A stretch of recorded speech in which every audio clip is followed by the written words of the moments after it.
Yeah, y'all, back again once. It's the incredible Chinks is here, and this is the Control Room. I'm here with DOA, Royal, Gary D, and we have a couple special guests for you today. We have Yvonne, Phyllis, Yvonne, Stickney, Baba T, and of course from Australia, of course. Exactly, via Australia. Of course, we have the Real Discussions Robin in the building. We're gonna get it popping, y'all, in about 5 minutes. So let's get ready. Get your popcorn, get your drinks, because we don't want you to go nowhere. We got a couple of interesting things to talk about today, and we're gonna get it rocking, y'all. So stay tuned. Yeah. Here we go. That track is fire, man. Salute to Sticky, aka Rock Logic. I'm about to talk some shit on that, you know what I mean? Cause I remember that night. Cause I remember that night. Cause I remember that night. He remembers. Cause I remember that night. What else? 1955. The brother was caught alive. And then he died. And then he came back. A black Jason. A black Jason. Now the Houdini's inside the jar. I don't know. I always loved that. Like that was my favorite part of the record. I would say that for no reason. Hey, Dre, how you doing? Now the Houdini's inside the jar. Know what I mean? Let's get this started, man. Let's get this started. That shit is. It makes you want to say some old shit, right? I'm busy bee. You know what time it is. I'm a dope fiend. I'm a dope fiend. Yeah. I need my hit. Wow, wow, wow, wow. Yo, you crazy? I know I'm crazy. Shit. That's what happens when your ass get older. You just become nuts. I know, right? Start arguing over dumb shit. Who ate my goddamn peanut butter and jelly, motherfucker? Yo, we getting feedback. Yeah. That's the mics are too loud or something? Oh, Renee, pick up your headphones. It's not your fault. Oh man, too much feedback. Ladies and gentlemen, this is how the Control Room starts each and every Thursday. So unprofessional. Ain't nothing professional over here, so don't expect shit to be coordinated. You're gonna hear feedback. You're gonna hear some of us saying silly shit. More feedback. Feedback Thursdays, ladies and gentlemen. That's what the name of the show is. Feedback Thursdays.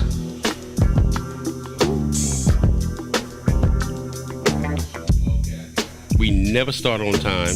Welcome to the Control Room. We never start on time because we are the Control Room. Because I remember that night. Because I remember that night. Because I remember that night. Now the Houdini's inside the jar. How you mix up Houdini and the Millie Bill? I don't know. No, that was Houdini. Because I remember that night, yeah. He was caught walking down the street with no shoes, barefooted. He had athlete's foot. His feet started stinking. You can see anything right now should be a hit.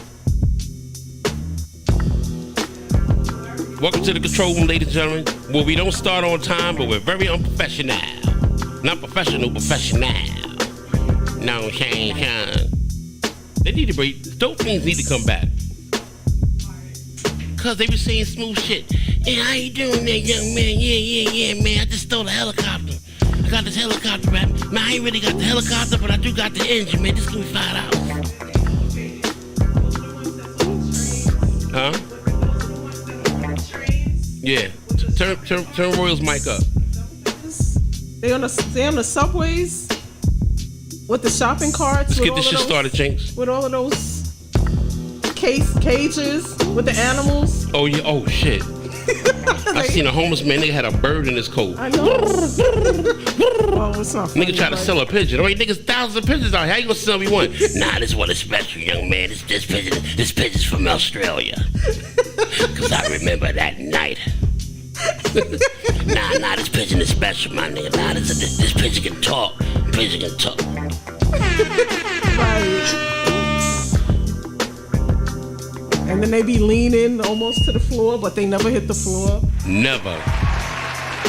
We got the Queen Robin in the building. Yes. What up, guys? What's up? We do not allow any ugly ass women in the control room. Boardwalk Global Media is in the building. Rock Logic will be here in a few minutes. We got Royal in the building. Chinks on the boards. That's my dude. And of course, we got Gary Fax, a.k.a. Gary.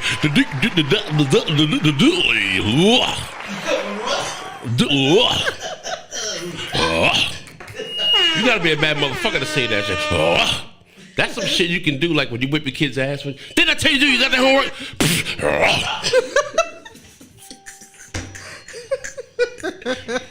I'm gonna use that shit for that one. Oh my God. Why was you late for a drink? Nah, man, I'm sorry, man. I had a lot of things to do.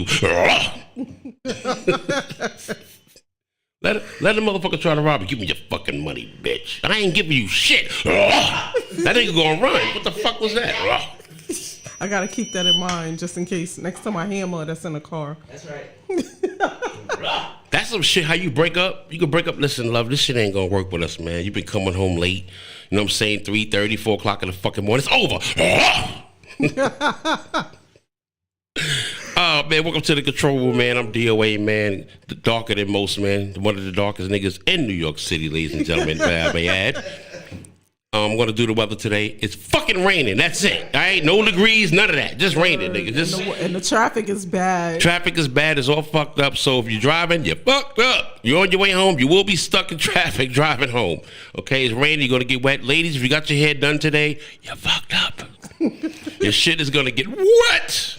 Don't try to put the back of the days plastic shit over your head. Remember that shit? You put that plastic shit over your head. That umbrella shit is not working. No, they have bonnets now. The big bonnets. Oh, the people wear bonnets for no reason. How you wear a bonnet in the summertime and your hair is done? Men are wearing bonnets. Shout out to the bitch ass niggas wearing bonnets. Stop it. For real? Yeah. Bitch ass niggas wearing bonnets. And wait a minute. And they posted it on social media. Like, Really? yeah. Oh, I'm not seeing that. Yeah. I've seen a nigga with a bonnet. Don't get Gary started. Oh yeah, Nigga, you stupid. Nigga, you stupid. This nigga, I saw a nigga with a bonnet with rollers over it. Really? Why? Oh my God. Why? What are we doing? What are we doing? Exactly. What the hell are we doing? That's I remember What's his that name? night. The dude from Friday in the ice cream truck? Big Worm? Yeah, Big Worm. Shout out to Face All Up. I mean, look. All right. That's his Yeah, name. but that was a movie. Yeah, I know. But And that was cool. You know, people on the West Coast, they got a different kind of culture and No, swag. that's true, that's But true. I'm talking about men are wearing bonnets like women. I've not seen For that. nothing. I have Yeah, not but seen they that. doing them for your waves. What happened to the wave? The wave cap. Nah, man, we live in a different era. Yeah, It's called bitch ass niggas syndrome. Bitch ass niggas season has begun. Niggas went, let me come in here with a bonnet. Y'all will slap fire out of me. Yes. Yeah, I think so. You slap the shit out of me. What are you doing? Yo, so listen, man, DOA, the control room, man. Welcome to the control room, man. I want to say my condolences, man, to a legendary artist, man, that was down with the Juice Crew. Legendary artist, man, who actually wrote Big Mama for Roxanne Shante, which was actually the first female diss record going at all the females. Salute and rest in peace and rest in heaven to the one and only Granddaddy IU. Legendary artist. I had a pleasure of meeting him this year through the likes of my man Russ Perez out in Long Island, man. We had a great interview. He was discussing the history of hip hop and beatboxing and stuff like that, which I'm part of. I'm proud to say. And you know, Bismarck is the one who put Granddaddy IU on, and he was a fantastic writer. Yeah. Fantastic writer, man. He was doing a lot. He just interviewed Russell Peters, Yep. Oh, okay. actually. I And, know he just started his podcast. He just Yeah. started it, yeah. Yeah. And the numbers was going up, man. He was increasing. He was really doing his thing.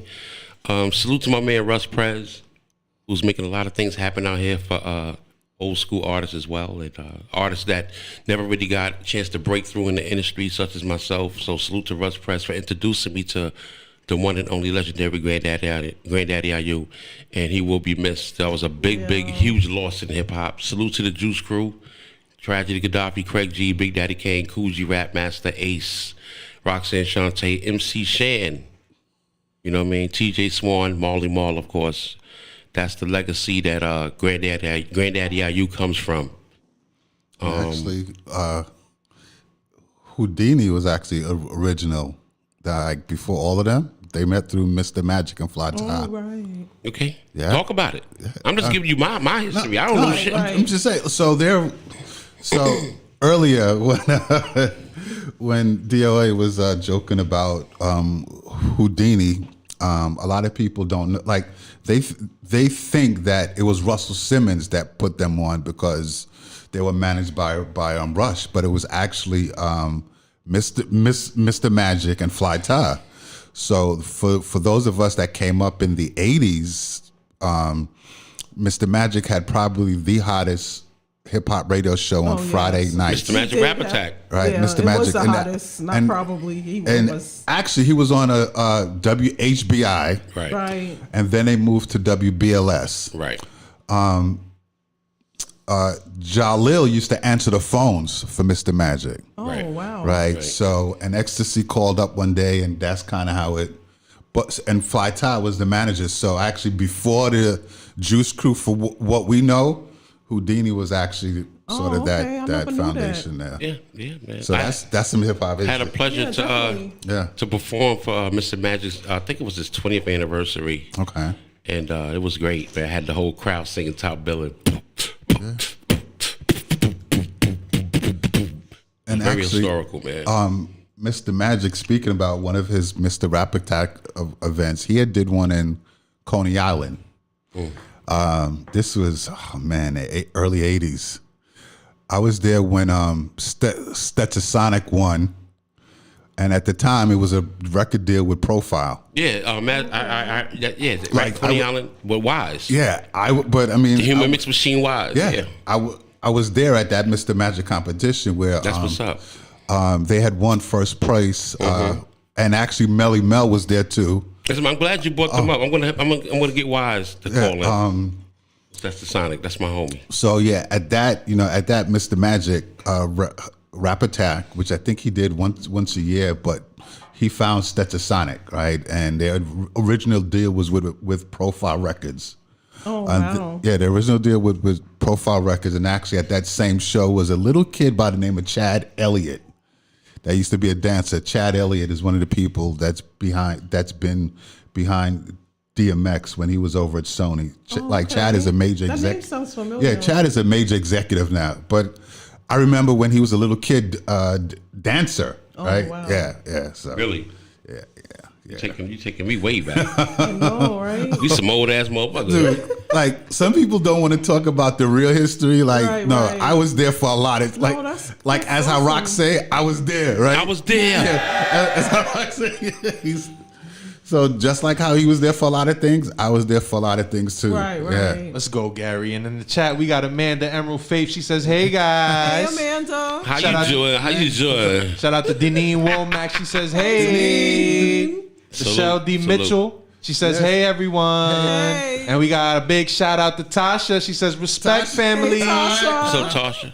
Yep. And we were getting into hip hop, and we have a special guest, and it's Baba T. Hey. Baba T. What's good, Baba T? How you doing? Here. Oh, yes. Okay, Hey, there we go. via Australia, my boy. We don't got no sound effects today, sir. so we're gonna be doing this out natural. So That's the way. That's the way. Wow. yeah, Baba T looking crazy on the screen right now. Yeah, man. Far out. It's good to, Hey, good to Baba talk T. to you guys. Yes. How you doing? How you been? I'm doing good. How are you, Renee? Good. It's been a minute. How you doing, Baba How's T? it? I see you doing some big Oh, things, good. great things over there. Thank you. Yeah, it's been doing like lots of shows over here and trying to get my name out a lot more over here. So yeah, it's been really good. That's I actually great. can't see you guys right now. I can only see myself. I can't see you either. Okay, Oh, okay. We're That's chilling there. We're that's chilling. okay. The people love Baba T. You know what I'm saying? This is who they want to see. It's Baba T. Hey, Baba T. Hey, yeah. did you get that situation with the NFTs done? Oh, like in terms of figuring out how to buy it and everything. Yeah. or- Yeah, no, It's not sold. Is it still- sold out? It's probably Nah. sold out by now. No, it's not sold out yet. Yeah, it's unfortunate. I thought it would have sold a lot better, but at the same time, I know that it's like a really new concept. So Right, and like right. people in Australia don't really know about NFTs that much, but to me, like it was important to kind of have the first music Absolutely. NFT No, because I'm very much into it. So, Yes, no, that's very important. And the Hip Hop Museum, Yes. their metaverse, Yes. they have an NFT floor. Yes, they do. So oh, well, there they go. yes. So maybe Gary can Oh yeah, I mean, get your NFT in the museum on the fourth floor Yeah. in the metaverse. But before we get into that, man, first of all, salute to you, Mr. Baba T.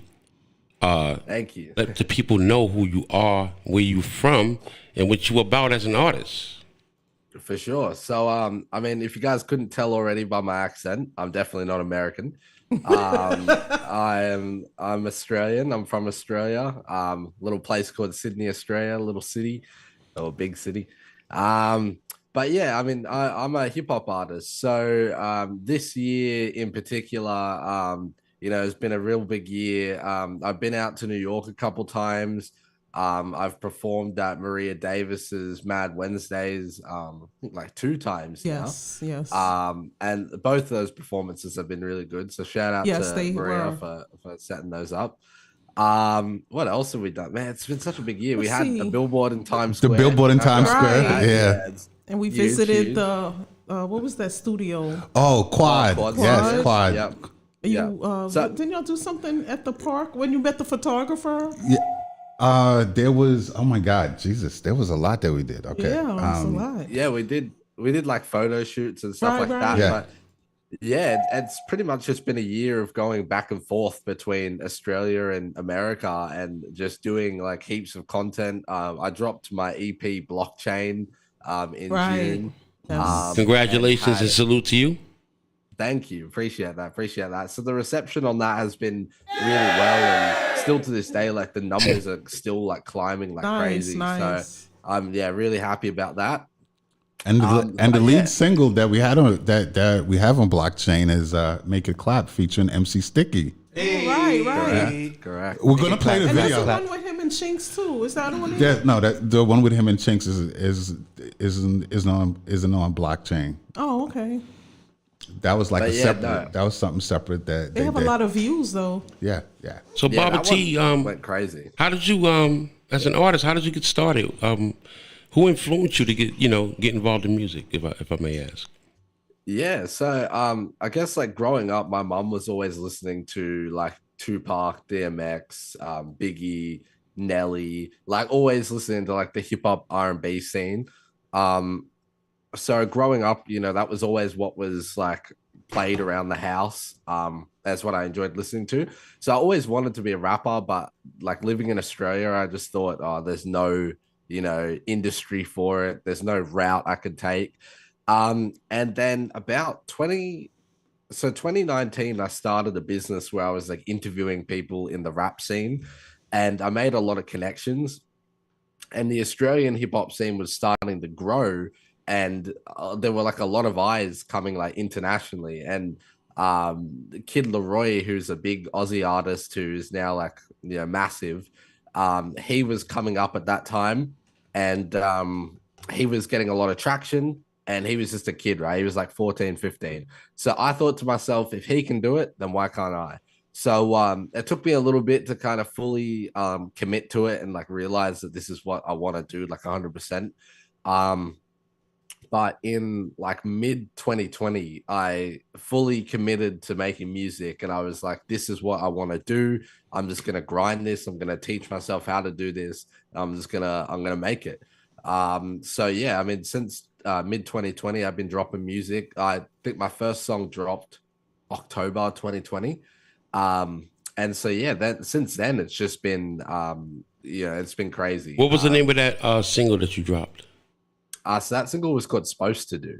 And actually, funny enough, so just yesterday I was at like my local shopping center, and I was waiting in line for KFC, right? Like you guys have KFC over there, right? So I was waiting in line for KFC, and randomly some guy ran up on me and goes, "Hey, are you Bubba T?" And I was like, yeah, I am. And he's like, "Bro, like Supposed to Do is like one of my favorite songs. Like I've been listening to your music since Supposed to Do dropped, like since you dropped your first song." And we took a photo together. And it was just crazy because like still to this day, the very first song that I dropped, like people like it, and like people still like really like it. So it's crazy. Salute to you, man. Yes. It's good to see young men. You know what? With that being said, let's get into the Baba T video. Make it clap. We gonna make it right like this. Let's go. Front to the back, girl, you heard what I said. Got a bounce on my lap, do a twirl when you dance. And I put it so fat, fit the world in your pants. Collect 100 sats, got me throwing up some bands. Make it clap, clap, clap, clap, clap, clap. Go back, back, back, back, back, back. Make it clap, clap, clap, clap, clap, clap. Go back, back, back, back, back, back. Front to the back, girl, you heard what I said. That's Got her. a bounce on my lap, do a twirl when you dance. And I put it so fat, fit the world in your pants. Collect She's on 100 the, sats, got me throwing up some Wi-Fi. bands. Make it clap, clap, clap, clap, clap, clap. Go back, back, back, back, back, back. Make it clap, clap, clap, clap, clap, clap. Go back, back, back, back, back, back. Baby, make it clap for a real one. Said you want pop Molly, pop, pop, pop Molly Milgram. Rich young nigga, I'm a prince like William. Rubber bump, I ain't no average civilian. Got it out the mud, ain't no handout. Pull up to the club real quick, make a fan out. Diamond on my neck, real shit, kinda stand out. I'm in for the night, little bitch, where can I hang out? Cartier for the frame, no, she got a lot of brain. Make it seem like Tory Lanez, and I go and hit the stage. Small waist, big bank, gotta hope I'm shooting blanks. And it really matter, let me finish on a pretty face. Front to the back, girl, you heard what I said. Got a bounce on my lap, do a twirl when you dance. And I put it so fat, fit the world in your pants. Collect 100 sats, got me throwing up some bands. Make it clap, clap, clap, clap, clap, clap. Throw it back, back, back, back, back, back. Make it clap, clap, clap, clap, clap, clap. Throw it back, back, back, back, back, back. Front to the back, girl, you heard what I said. Got a bounce on my lap, do a twirl when you dance. And I put it so fat, fit the world in your pants. Collect 100 sats, got me throwing up some bands. Make it clap, clap, clap, clap, clap, clap. Throw it back, back, back, back, back, back. Make it clap, clap, clap, clap, clap, clap. Throw it back, back, back, back, back, back. Switching through the gears, I'm the man on the mission. Vroom, vroom, vroom, that's a Lambo ignition. Two-door coupe with the roof gone missing. How it makes sense, I got 6 bitch kissing. See me in the club and then I get paid in advance. Tell the way to bring me bottle, gotta end up in the trance. Where that booty gotta wobble, how you fit it in the pants. Gotta run the beat back, do you hear what I said? Front to the back, girl, you heard what I said. Gotta bounce on my lap, do a twirl when you dance. Then I put it so fat, fit the world in your pants. Collect 100 sats, got me throwing up some bands. Make it clap, clap, clap, clap, clap, clap. Throw it back, back, back, back, back, back. Make it clap, clap, clap, clap, clap, clap. Throw it back, back, back, back, back, back. Front to the back, girl, you heard what I said. Yeah. That was Baba T with Make It Clap. Featuring MC Stickey. We got Amanda Emerald Faith in the chat. She says, I'm proud of you, Baba T. Thank you, Gary. Couldn't have done this without you and the NYC crew. You already know what it is. That's a fact. We did it. We did it. Yes, yes. Yes, sir. We're doing it. Yo, that's a hot track. There's another track that he has you. that's coming in early 2023. Oh, word. Called Wish List. Hey. Okay. That's it's a Rolling Loud song. This is if y'all like this, y'all gonna love Wish List. Oh, No, nice. we got Michelle D. Mitchell in the chat. She says, so catchy. Dope track. Yes, sir. Thank you. Appreciate that. That was hot, Baba T. Yeah, with Wishlist, I made that song, and it's kind of weird how that song came about. But I really believe that it's gonna be like a hit track. Like I think that's probably gonna be the biggest song of my career, or one of the biggest songs of my career for sure. Fire. Yeah. Fire. Yeah, so how'd you get MC Sticky on the track? How did that happen? I'm trying to get this guy on the track for months. No good. I mean, you were there that day, weren't you? Put him on. Come on, Baba T. I wasn't there. Oh no. What do you mean? Sorry, Chinks was there. I thought it was Chinks talking because I can't see. But so I mean, how that came about? How did that come about? What did you So ask? Gary Did you had- say? Okay, go ahead. Go Yeah. ahead. Yeah, so Gary had like mentioned when I sent him the song Make It Clap, Gary was like, yeah, this song would like fit up Rock's alley for sure, like 100%. And I was like, yeah, I mean, it'd be dope to get him on a track. It definitely took a while, that's for sure. But when I came to America in April for Rock Nation and Power 105's yeah. like artist showcase. A word? And so I went over there, I performed at that, I was dope. And then I think like a couple days after that, I went to Rock's house and went to his studio and we just kind of kicked back and I played the track for him again. He was like, "Yeah, I like it." And then he hopped on it, he did his little thing on it. And then that was that. Yeah, it was a really fun, like the environment was sick and it was just super like just chill and he just hopped on it and the song came about from there. So There's magic in really that dope. studio, I'm isn't glad. it? For sure. It's Yeah, crazy. It's crazy. It's crazy. Word. So anybody else got any questions for Baba T? I probably will come back around maybe like May or June next year. Yeah. That's reasonable. Yeah, for sure. There's like some stuff that I want to do here. I want to finish off my project that's going to be coming out the middle of next year. I also have some performances next year that I'm going to be doing. One being at the Crown Casino. So I don't think you guys have Crown Casinos in America, but over here, Crown Casino is like a really big casino franchise, I guess, and it's like all across Australia. So recently, me and Gary have been in talks with the guy who runs like the nightclub in the casino. Nice. I'm going to be performing at that. So that's going to be like a Okay. massive performance. So, Fire. We reaching for a residency. You know what I'm Absolutely. saying, Gary? Exactly. Come on now. Come on, you already Come know, on bro. now. You know what it is, bro. Come on, man. You know what it is. I don't know, Gary. You might have to show me a couple of things. I think Bro. this is my lane. Bro, you know what it is, bro. Chinks the A&R. Who knows? I don't know. Hey, You know what I'm there saying? you go. We got the team. We got the Board Global Media team. This is dope. You know what I'm saying? We not Exactly. playing, bro. We Come not on, playing. man. I'm bringing Robin with me everywhere. That's what's up. So also too, next year, as we all know, the 50th anniversary of hip hop is. So there's a lot of things going on. So I'm gonna have Baba T involved with some things when he's here too. Nice. So yeah, That's gonna be so, yeah. great. Great. No, we got a question from the chat. Michelle D. Mitchell. She says, Baba T, where do you see yourself in 5 years? Nice question. you know what's crazy is I legitimately asked somebody this question yesterday. That's wild. Where do I see myself in 5 years? I see myself with a Billboard hit, Billboard charting hit. We'll do this. Number one. We'll do it quicker Number than one, that. number one. But okay. Yeah, 100%. Okay, Gary. Within the next 5 years, there's a lot of stuff I want to accomplish. I want to definitely make a name for myself in the music industry and solidify myself in this. I want to help out the community back at home. Amen to that. I feel like a lot of people who make it big in Australia, like they kind of go overseas and they don't really do anything for like their community where they grew up. Where for me, like I'm super passionate about like the area that I live in. And that's so important. definitely it is important because I Yes. feel like, I get like a lot of hometown love now. I feel like in my area, like a lot of people, I'll be walking down the street and like people know who I am. So it's like, it's super cool. So Yes. And you want to give that That love just- back, right? exactly You know right. what I'm saying? Exactly right. It's crazy. I wish you was here. We did a couple things. We did a turkey drive. I don't know if you've been updated. We did a I turkey heard drive. about that. I We heard gave about about He 250 donated. turkeys, man. He That shit was donated. crazy. Yeah. Oh yeah, That's Baba T amazing. donated. Right. Shout out to Baba T for donating. Yeah, we had a couple Baba T turkeys. Some Michelle Faith turkeys. Yes. You know what I'm saying? Yeah, We yeah. did that. That was crazy. Yeah, man. Yeah, no, it was Gotta give back to was the really people. Cool. Exactly. And that's the type of stuff I want to do here.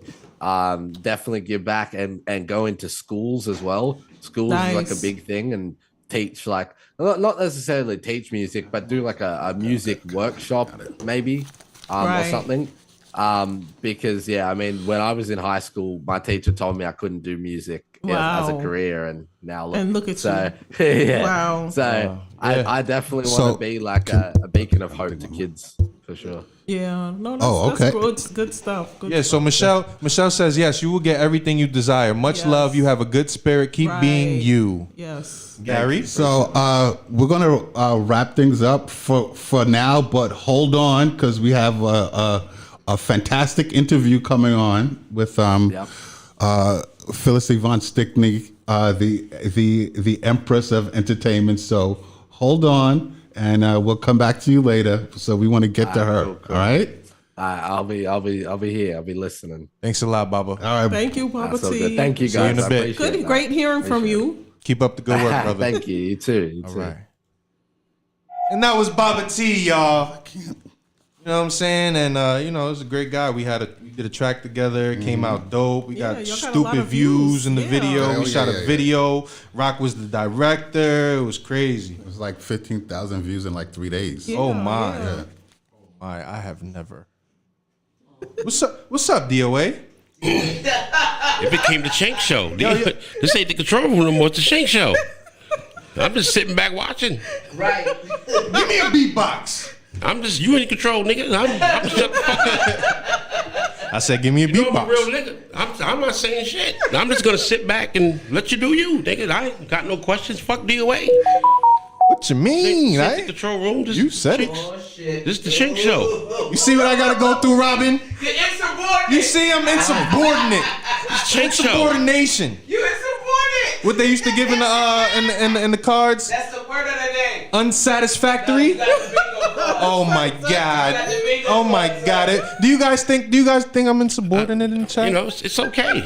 You know, I'm niggas know how DOA give it up. I'm just gonna shut the fuck up. WTF? I'm gonna sit back. You taking the show hostage, bro? Man, I got this shit in the headlock. Fuck it. DOA.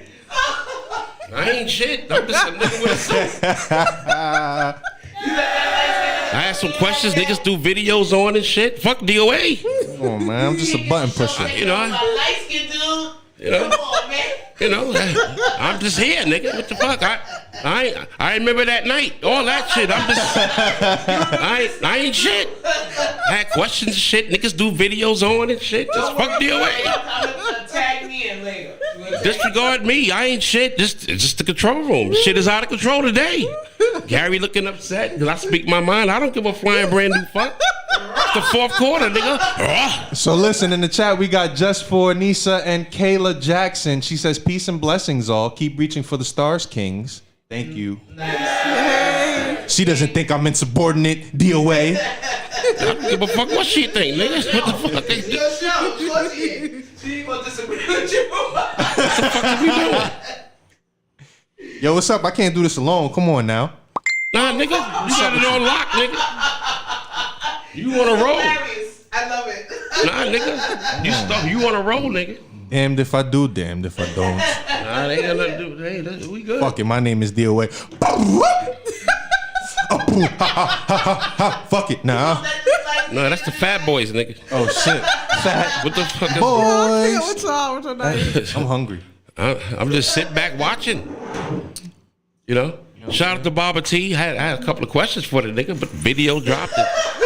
I had real questions for this nigga. video Niggas was got hot, into wasn't other it? shit. Like, 8:37, bro. I'm just waiting for her to call back. She probably said, fuck it. She probably done bounced. She said I thought it was the control room, not the Chinks This shit room. is just out of. I didn't even. Chase wasn't supposed to call. I mean, Baba T was supposed to call later, right? That was my Yeah, understanding. I told him about So I'm like, how the 12:40. fuck? Oh, I told him Everybody hates we got a queen. We got a legendary queen artist has been in this game for over 30 plus years. yes, absolutely. So when She does. we coordinate interviews, she got to be on point, right? Let's talk about it. Like, she got to be coordinated. yeah, well, So that shit kind of, her time is precious. absolutely. So when she called in, right, I had to explain to her that Baba T was on, and she said, "How much time do you need from me?" I said, "Can you give me at least 10 minutes?" So I don't know what she got going on, but she was scheduled to go on first. I know she that. was. I told 8:20, yeah. So it's my fault, guys. I'm sorry. I apologize. This is the control room. this You ain't the- said it this in the ain't- beginning. this ain't the control room tonight, nigga. This is where the Shank Show. Where we fuck up and we don't on time and No, all no, this no, no. extra shit. You was ain't throwing got- shots at your boy. You was throwing shots at your boy. Nah, nigga. You was throwing shots at your boy. Nah, Yo, nigga. this is nuts. Yeah, right. Trying to say we Saying. start late and shit. Come on now. You just see how hard saying. I work? Nah, nigga, it's the Chink Show tonight, nigga. This ain't the control room. This Well, shit you know- is not. This is not the control room tonight, nigga. Oh God. Nah, nigga. So I'm hopefully, respectfully, the queen will call back. I don't know what she got Empress. going on, Yeah, we don't She got a know. show going but Tomorrow. she got a show. She's gonna be She has doing two live shows tomorrow. She got a show she's doing tomorrow at Comedy in Harlem with Nikki Sunshine and Jamie Roberts, a legendary up and coming black owned comedy club. So I wanted to talk to her about that and historical movies that she's been in and future events. Yes. So I don't know what time she's gonna call back. I don't even know if she's gonna call back. Call her. Call her. No. She called on time. Yes, she did. As she was supposed to. Right, that's right. And somehow the wires got crossed. Oh, I see. So I don't know who said what to who to what, but no one told me shit, and it caught me off guard. So I don't know what happened. Listen, on behalf of the control room, I want to apologize to Miss Phyllis. Please. So, you know, sincerely. It's Yvonne, Phyllis, Stickney. Okay. Yeah, I apologize. Sorry, salute DOA. to Royal, who made this happen, because they reached out to her to make this interview possible. And when you're dealing with legendary artists such you as gotta that respect the magnitude, time. you got to respect people's time. Yes. That's right. Okay? And this would have been basically, in my opinion, one of the first legendary interviews that we had. Right. So this is really important. I'm being serious right now Yeah. because I want people to see this side of me. Right. I'm a very serious individual when it comes to this business. You know what I mean? There we go. Okay. Let's do it. Salute, Queen. How you doing? I'm grateful every day above ground. Thank you for your patience. I apologize to you earlier for the time, unfortunately, but the wires was crossed, but you're here. And I appreciate you attending the control room. My name is DOA, also known as Dread Archie Jr., and I salute you, Queen, and thank you for attending the control room. Peace to you. Oh, thank you for the invitation. I followed your work for many years. My first time seeing you was on, I believe it was Martin Talking Dirty After Dark. Talking Dirty After Dark, Martin Lawrence's first film. Yes, Yep. that was my first That was time his seeing first you, film. and you was hilarious. I'll do my best. I'm glad you enjoyed it. Listen, you was so funny. You know, what's the gentleman with Mr. Witherspoon, right? Yeah. John Witherspoon. Beautiful human being, an amazingly funny man, a Yes. great husband. You know what I mean? It was fun to share that time with him. It was fun. That was one of the first films that we did in that time period that saluted Black comedians. I mean, everybody came through. There was so many amazing talents. Myra J. was one of the people in the audience. Even Robin Montague. At that time, Robin had just started doing comedy. Yes, At that yes, time, salute she to was the dating queen. a young man or married to Lance. Lance was the comic. And we laughed sometimes back in the day when we were talking about Robin was really one of the people that used to hold our purses and watch our, watch our valuables while we were doing street comedy. So Right. a lot of people don't know that that's actually where I started my comedy, quote unquote, and was discovered was in the streets because I was one of the street performers, one of the few women out there. Rhonda Hanson was who the quote unquote, status quo knew about, but I was grinding in the streets for real, passing the hat, learning from the great late Charlie Barnett. Oh yeah, peace to Charlie Barnett. I had a pleasure meeting him in. Charlie Barnett, that's right. I had a pleasure meeting the gentleman in Washington Square Park back in the early That 90s. was where he ruled. Yes. He was king of he was king. Yeah. It was him and Rick Avilas. Rick Yes. Avilas would win one year, King of the Park. The Village Voice used to do a competition for street performers, and the next year it would go back between Charlie Barnett and Rick Avilas. Yes. Yes. Yep. Charlie was how I learned how to make money in the streets, truth be told. Yeah. Because back in the day, I was an actress and I was doing my little studies and I'd come to Washington Square Park and read my script and study my lines and stuff. One day I saw this guy doing something. I had no idea what was going on. It wasn't sitting in a little cul-de-sac like I would do. And I would, find a little quiet place. And all of a sudden there was this guy who I later discovered was Charlie Barnett, had a branch and he was sweeping this little area. Well, I didn't know what he was doing. I moved my legs. I'm like, what is this boy doing, right? And he was saying something. I didn't know what he was saying. And when I paid attention, he was saying, I'm going to do a show. I got to clean my stage. I got to do a show. So I sat there. Now I'm intrigued. Next thing I know, long story short, this guy looks at those of us that are sitting there. There's about 7 of us sitting around. He said, listen, you all know me, right? And I didn't know who he was, but some of the people, yeah, Charlie, yeah. He said, listen, I'm ready to do a show. He said, but I need an audience. He said, you know how nosy New Yorkers are. He said, listen, y'all promise, y'all know I'm going to do the show, right? People started coming around. A few people, gathering that knew what was going on. But I was new to New York, new to street performing. I didn't know what was going to happen. But I'm intrigued by this energy, right? And I'm watching this energy. Next thing I know, he goes, "Okay, everybody, y'all stick with me, right? I'm going to do a show." He said, "But I need y'all to help me get this audience over here." He said, "On the count of 3, I want you to scream, holler, whistle, whatever you can. Come on. You know how nosy New Yorkers are." So he did it. 1, 2, 3. Right. And so, we got a little group come together. He said, "This ain't enough yet. It ain't enough yet." He said, "I'm going to do it one more time." "Okay, y'all know what to do. Y'all know do 1, 2, 3. And then we screamed, we clapped, we whistled, we did everything. Sure enough, another people came. He said, "Okay, I'm ready. This is enough." He said, "I'm going to start." And I watched this man, who I later discovered was Charlie Barnett. Yeah. I had just seen him sweeping the little cul-de-sac, the little corner to do his show. He threw the branch out, and then he went in. I'd never seen anything like it. Wow. So I go to him after the show. He's crouching down. He's got this big sack of money. I watched him get it. It was at least 300 to 500 people. That by the time he was fully in his show, and I looked around, the place was full of people standing, sitting all around, 3, 4, 5 deep. When he finished his show, I watched him pass. Now I'm intrigued and totally like, oh my God, I'm in awe. I just watched this guy go from what to what? Yeah, he was a genius. Charlie became my friend that day. He looked up from where he was crouching down, squatting down, counting his money in his little sack. And he looked up, he goes, "Oh yeah, he was in my show." Because at that time I used to show my legs. I got fabulous legs.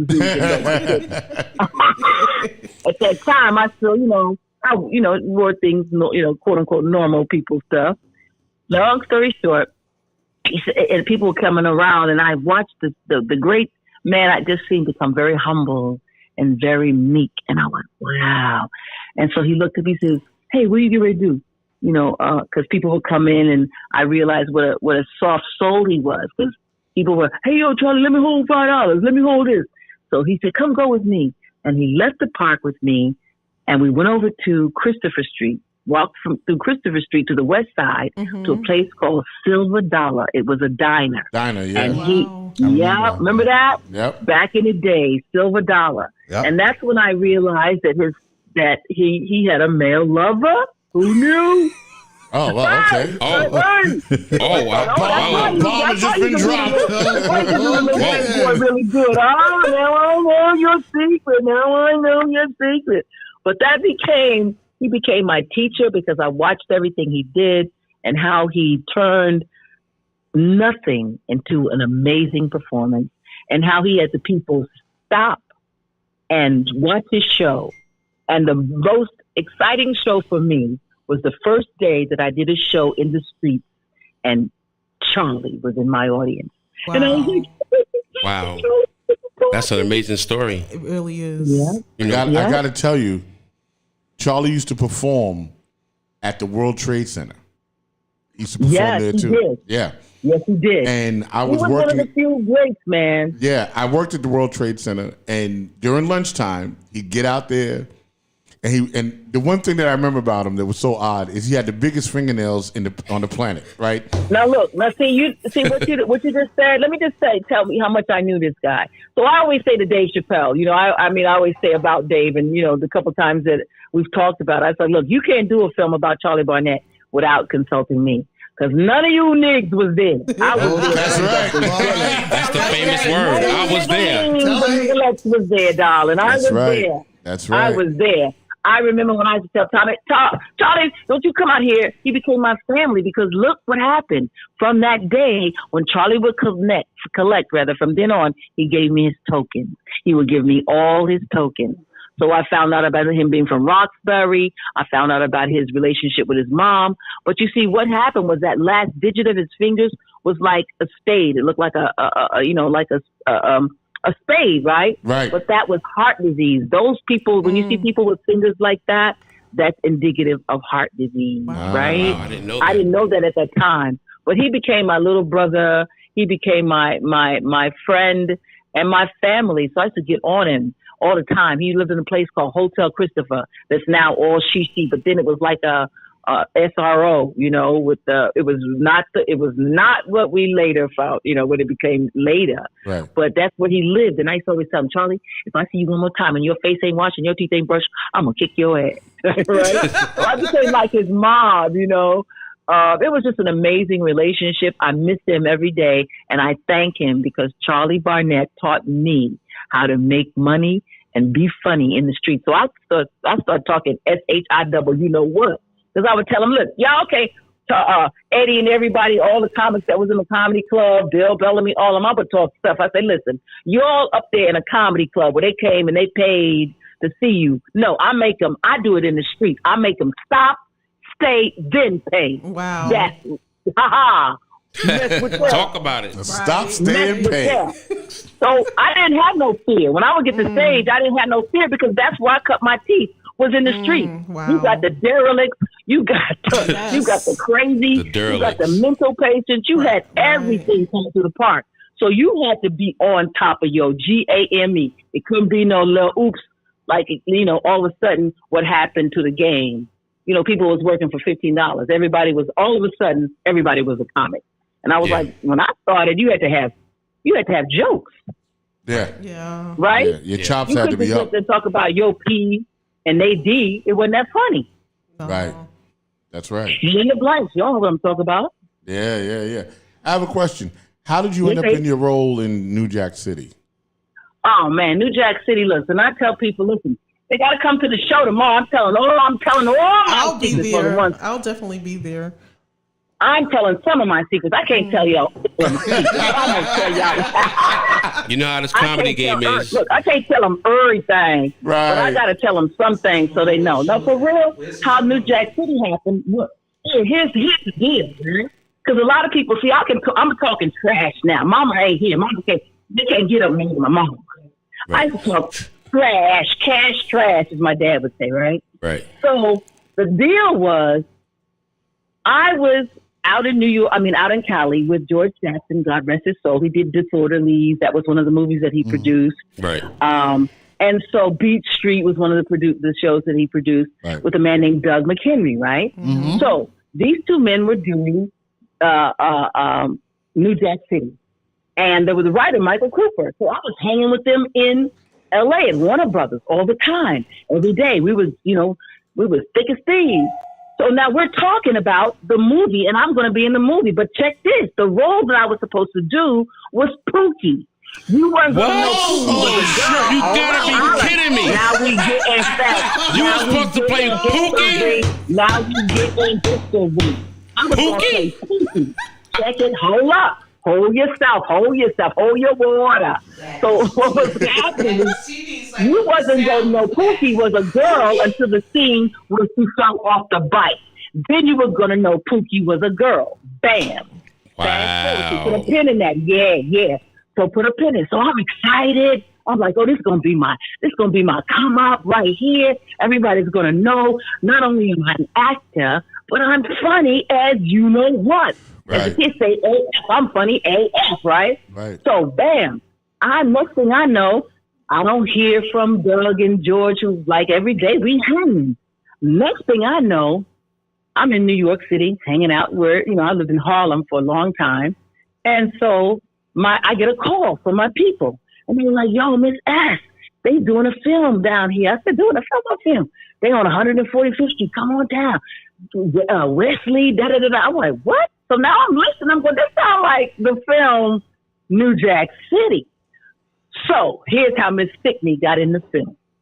I walked over. I told well, I have three brothers at that time. One transition, but my youngest brother, Eric. I said, Eric, come go with me. I called my little crew. Me, about three brothers went over there. Me, my brother, and three other dudes. We walked to 145th Street, right? Preston Holmes, who I love, one of the first black men on the Oscar committee. For real producer, lovely gentleman, beautiful human being. And so I see him sitting on one of the stoops over at one of the cribs, right? And I walk up to him. I say, excuse me, how you doing? I know y'all ain't in Harlem doing a film, and I ain't in it. So what's my role? Uh-oh. You was on some thugs. You was on your thug zizzle. He was like, I know I'm in this shit. I'm in this. And I don't know how many times you've been on the set, but you know when they go, he picked up that walkie-talkie. He said, hello, this is Preston Holmes. Phyllis, Yvonne, Stickney's on the set. Go to channel 2. They went to channel 2, and he was like, yo, man, Phyllis is here. And I could hear George, yeah, she's here, man. No, she's standing right in front of me, man. No, she's standing right in front of me, man. And she said, what's her goal, man? So he said, well, send her over here. Send her to the trailer. Da, da, da, da. So I went over to the trailer, and I looked at them like, yeah, okay. So I'm listening. What's up? Right. Since I ain't Pookie, who the heck am I going to do? Since evidently I'm not Pookie. Wow. What are we doing? So Yeah, what's going on? Holler, right? Because like I said, I came from the streets to mine, so I'm trying to figure out what part of the game is this. Right. So that's how I became Ms. Hawkins. Wow. Yeah. That's what's up. The behind the scenes stuff. Like I said, I've been fighting for mine for a long time. So I'm saying all of them. That's why I tell them I'm not the queen of comedy. I'm not the whole ha. I'm the empress of entertainment. Holla. That's what's up. Salute to you, Queen, for real. I love that. So I want to let you know who we got in the building. We got Miss Renee, as you know, and then we got Rock Logic, aka Sticky, who's the owner of Boardwalk Global Media, and we got Gary Fax in the building. So these are the people that's in the building that's gonna be asking you questions. So and Robin, of course, the Queen Robin is in the building. I'm just gonna ask one question, and then I'm gonna let Robin come over here. So I just want to say thank you for giving us your time. Jacene reached out to me. And this is how this came about. But I wanted to ask, I was reading that you grew up in Arkansas. Is that correct?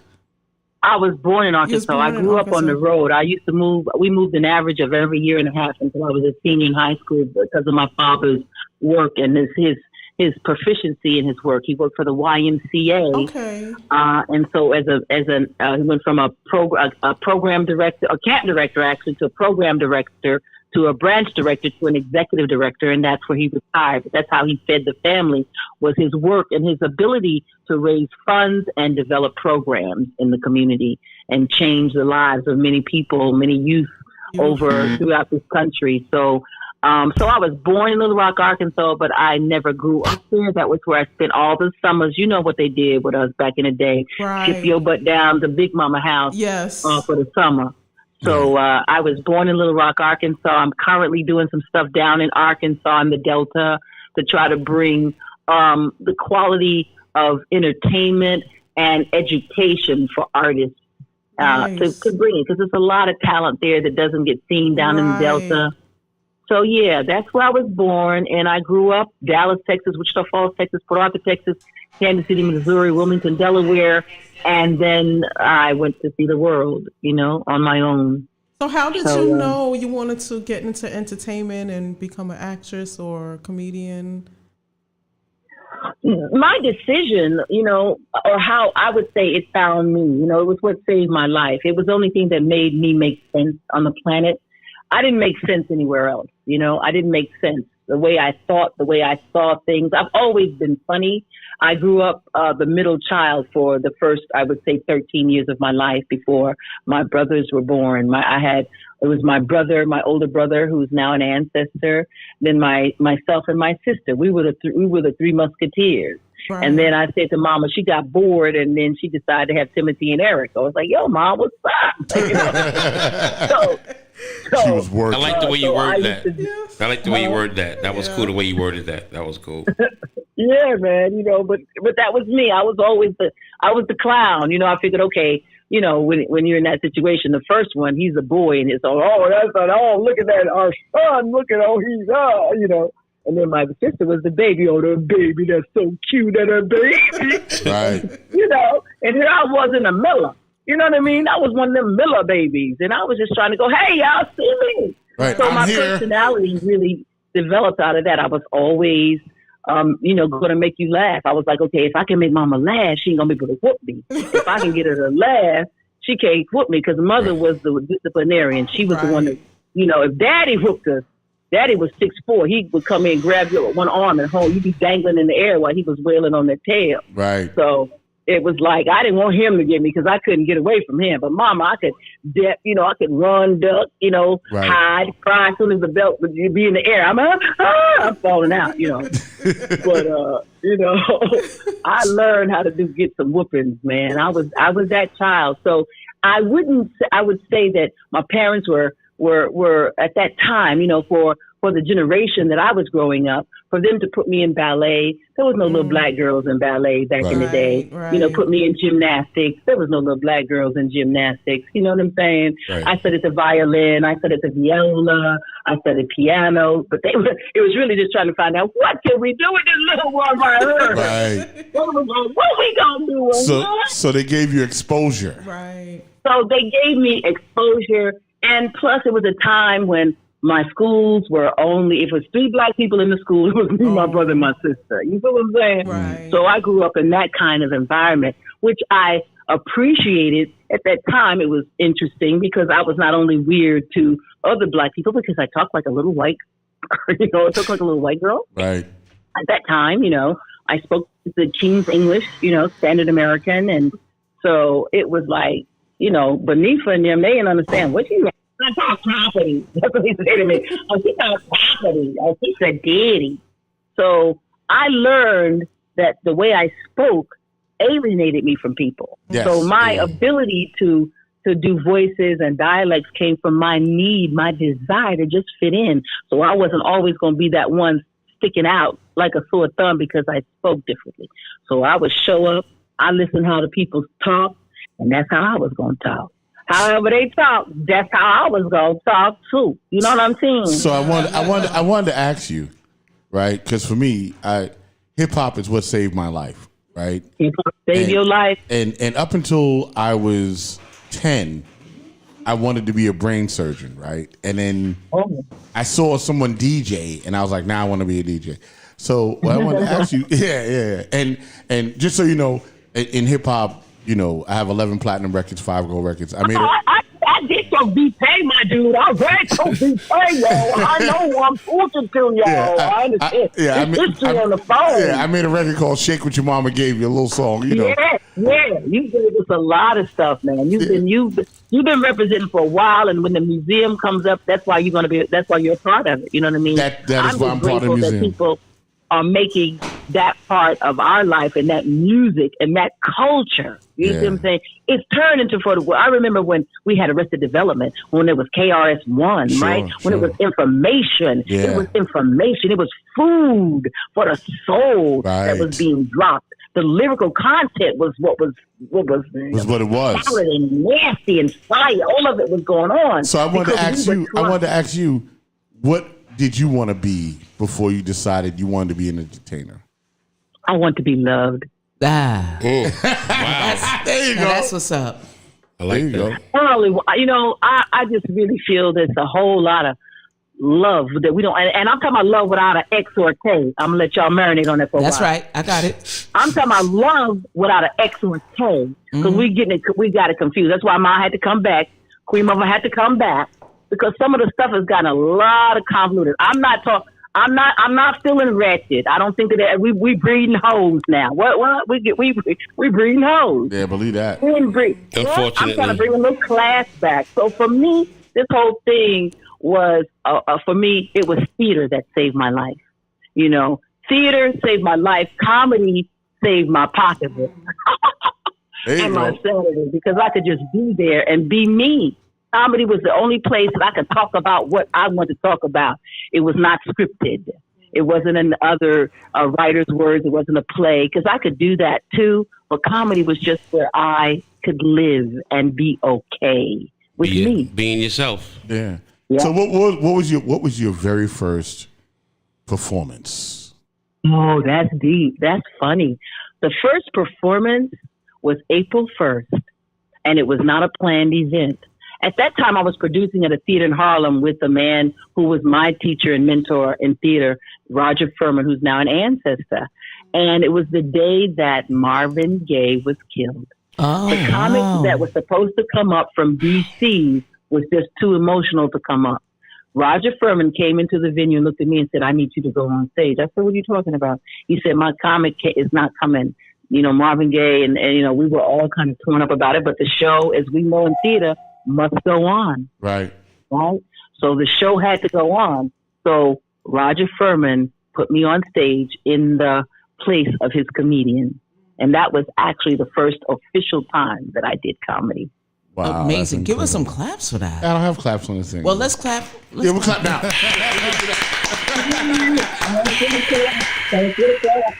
Yeah, that's incredible. Robin, what did you want to ask Yvonne? Well, I mean, listen, first of all, I knew you through comedy. I saw your stand up. I mean, when they televised it. First of all, you're queen. I bow to you. I got a couple questions for you because I actually saw you. I lived in Harlem. I was born and raised in Harlem, and I lived in Harlem on 148th Street between. Wow, yeah, I was on 143rd on 7 between 144 and 143. I saw you in my building one night. You were coming up the stairs, and I was going down. I was like, oh my God, I know her. Like, I actually got like, what do you call it? Starstruck? Starstruck, yeah. And then I realized the weed guy was on the second floor. I didn't know if you were going to see him. But when I don't know. I knew the weed guy was on the second floor. Let's just sell weed through the hole to the door. Through the door. Yeah, I remember that. Yeah. And he had some fire weed. Let me tell you something. I probably know him. Probably had the same deal. But the cat is out the bag. There was a time. Thank you for validating that. But no. There was a time.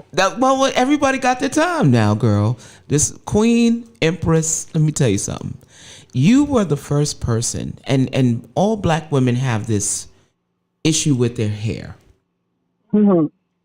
And you were actually the first person outside of Whoopi Goldberg that wore their natural locks. Yeah. Well, the truth of the matter is I wore my hair naturally before I locked it because the plan was to show black women how to work with their hair naturally. And I got to give a prop to a woman named Peggy Dillard. She was one of the before they became supermodels. Peggy Dillard was one of the first black models that wore her hair naturally. Wow. So when I'm on that Apollo show and my hair is done, it was Peggy Dillard that used to do my hair. She showed me how to get it straight without chemicals. She showed me how to take that natural weave pattern that we don't like so much because it depends on, like, we got 3E here, curly, kinky, nappy, whatever the gradation is. I have this theory. It's good if it's on your head. It's bad if it's in the comb or on the floor. That's Other correct. Than that, I don't know what to talk about. Good hair is on your head. That's right. Whatever. No, and you Okay? know what? I love that because, we talking about early 80s here. Yeah. And I was wearing that hair in 88, my headstyle. I looked at my hairstyle from 1988 and I had my big old natural hair. I had plaited it. That was how I would sit it. I would plait it up and then I would just take it out and finger it, just finger it out. And that's me. What y'all, and what? That's and right. What? That's right. This is a black crown I have on my head. Yes. If you don't know how to wear your crown, don't hate me. Try to emulate me. No, and I know I say that because it had such a profound impact on me, right? Because, the way we grew up in the South, church Sundays was, the straightening comb. Yeah. Hello. Hold your straightening comb. That's right. You're going to get it burnt.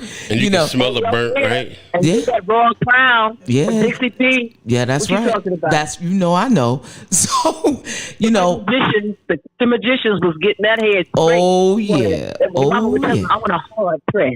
Yeah, can you give her a hard press? Yep, that hard press. Always, yeah, it was painful. You felt that heat on your scalp, it was not good. No, but I say this because, growing up, like 88, I was like 19. Yeah. 87, Same age, yeah. And I'm watching you not only excel at your craft, because I thought you were hilarious, but you also were a model, a hair model, for me at that time, because we were into Janet Jackson, the Pleasure Principle, Rhythm Nation. You had to have your hair straight. We had the asymmetrical cut, Salt and Pepper. You know, and I see a comedian, not only is she talented, not only is she beautiful and dark like me, but she's wearing her natural hair. Yeah. That to me was, at the time, was an abomination. You know what I mean?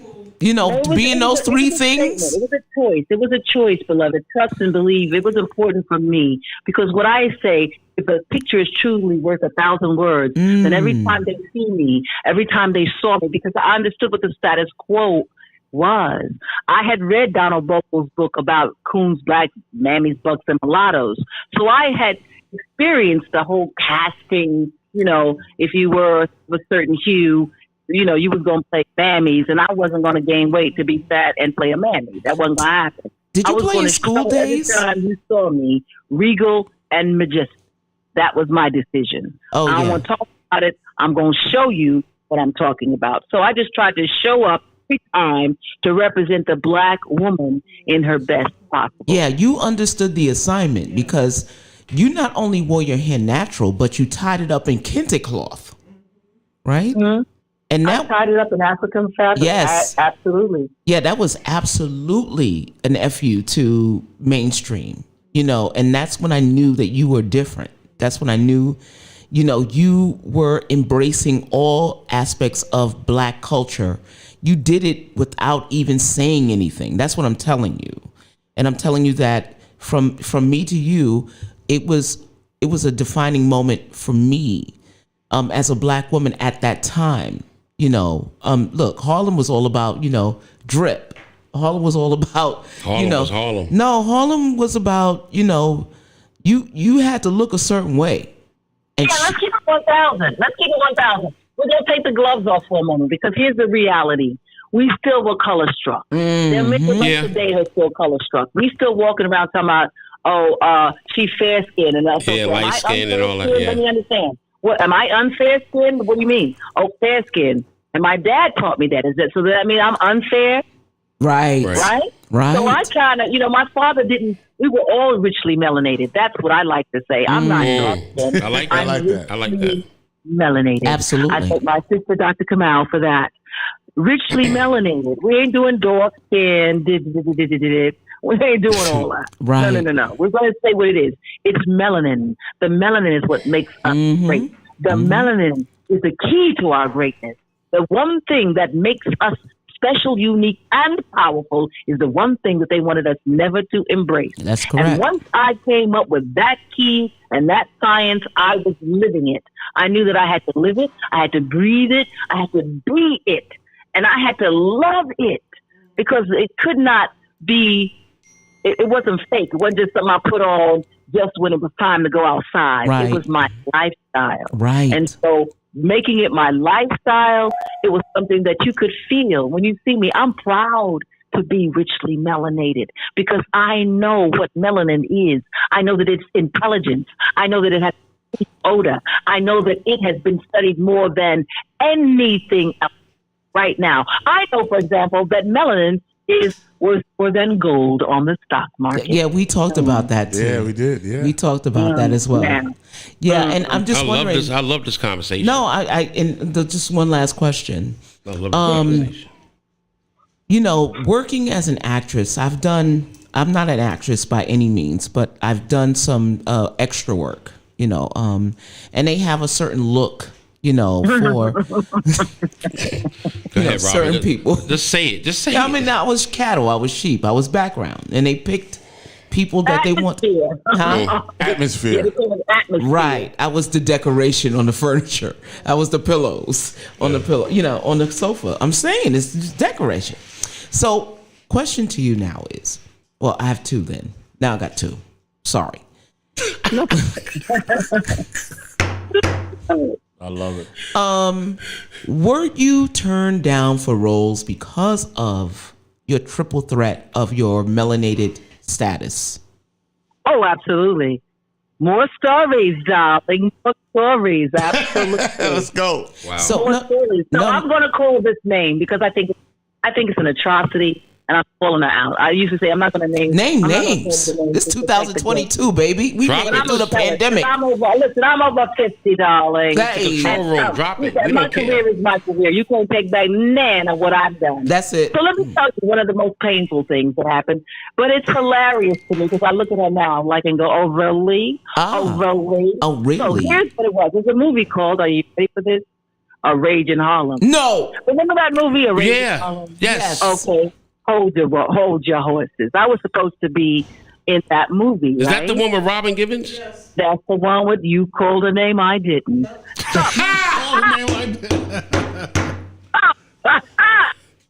as long as we know what we're talking about here, all right? And if we can fast forward to the future, let's go. At that time, I had an agent, Peter Gianni. I don't know what Peter is now, but Peter Gianni was at that time my agent. So at this time, there was a role for Marguerite that Emma Bell was the character's name, had a sister. So Emma Bell, I'd read for Emma Bell, and they loved me for the role of Emma Bell. Right. And I said to my agent, I said, Peter, I really want to read for the role of Emma Bell. And so I fought for the audition. And so he's telling me I'm getting a lot of pushback, Phyllis. They don't want to see you. And finally they said, well, listen, they want her for Marguerite. Isn't she happy with that? But I said, but I'm Emma Bell. I said, look at what the character's description is. From Harlem, she's a strong, independent. I said, and they talking about her butt. I got my whole thing is power. Hello, come on, get that shelf up. Get that shelf up. I was the body before body to Buffy. Let's keep it real. Okay, come on. I know what I was working with. Facts.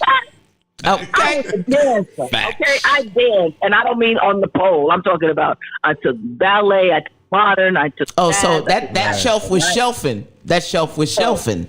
Right, you see what I'm saying? I know. Right, I can serve a glass. You understand what I'm saying? Okay, with no hands. All right. So at that time, I was like really, lobbying to do this, and so I was getting. Finally, my agent said, he says, I want you to come up to the office.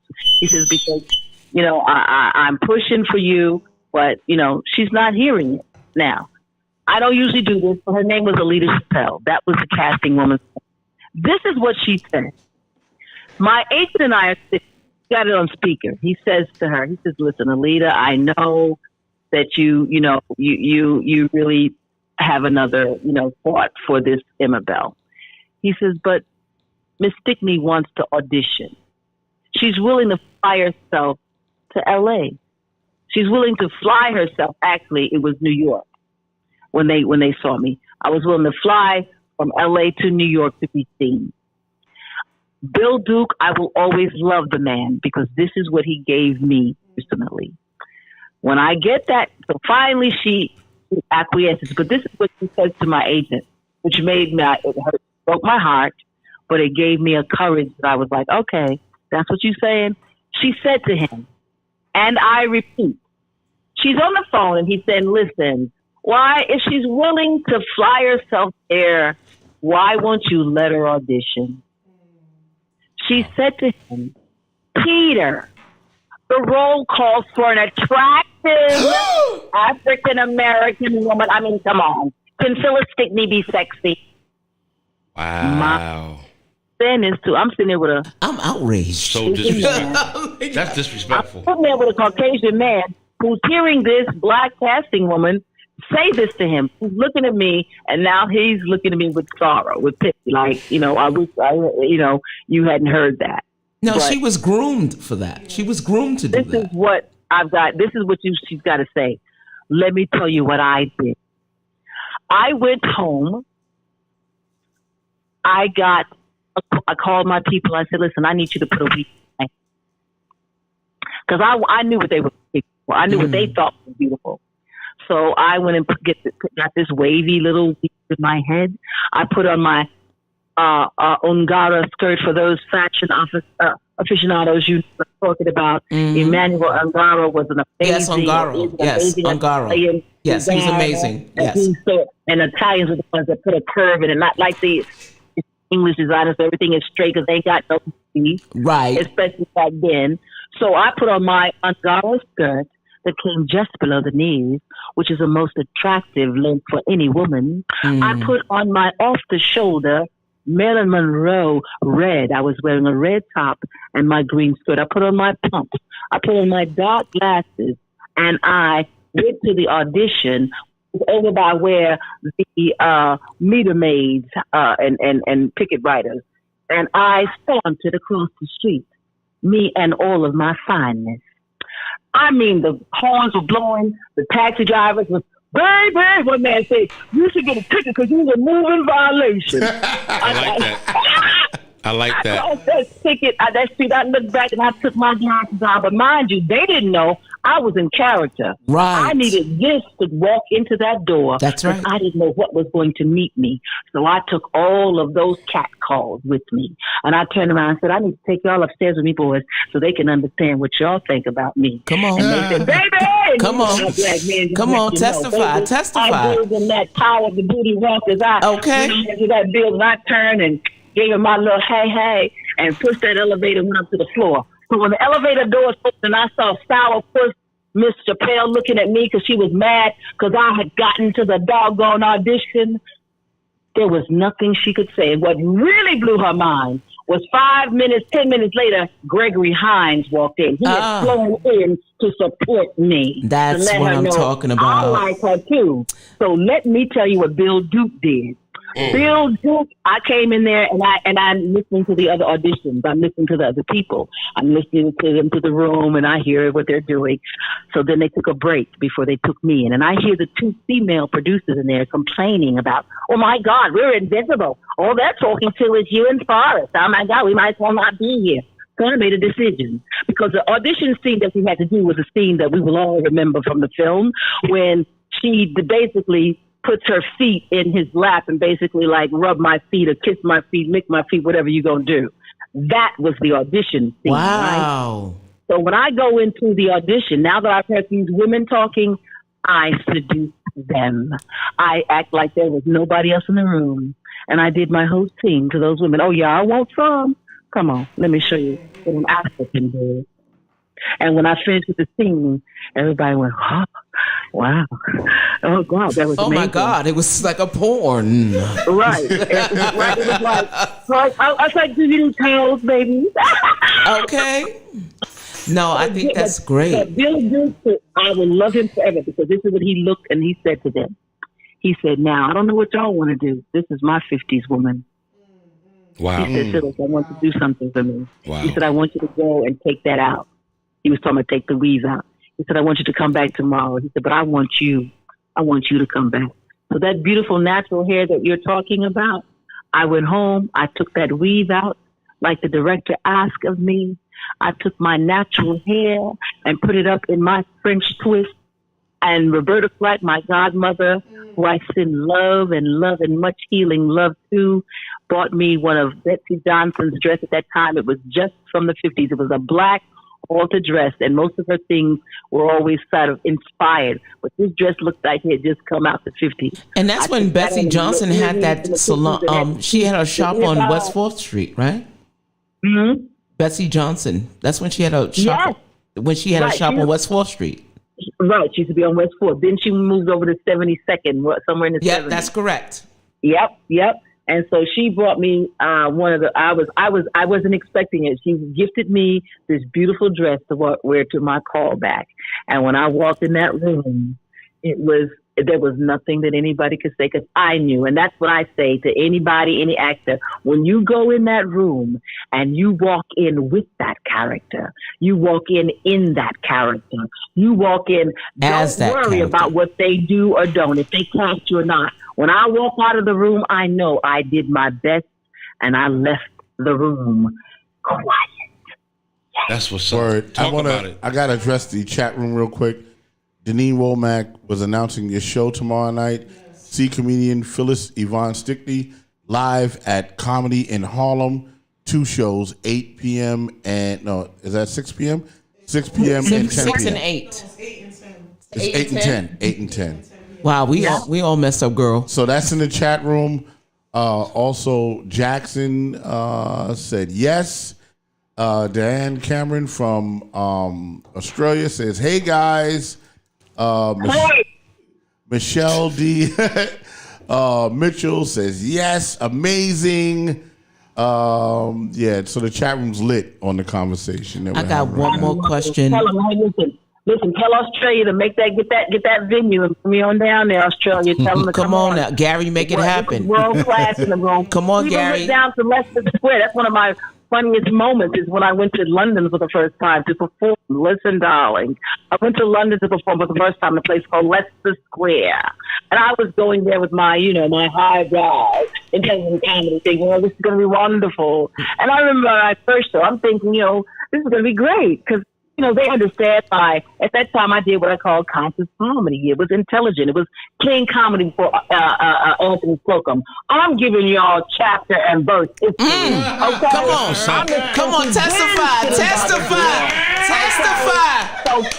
I'm like, they ain't going to tell you if I'm going to tell you because I've been waiting long enough for them to call my name. Ooh. So all them that know and don't know and ain't said yet, get ready because I'm coming for you. Woo.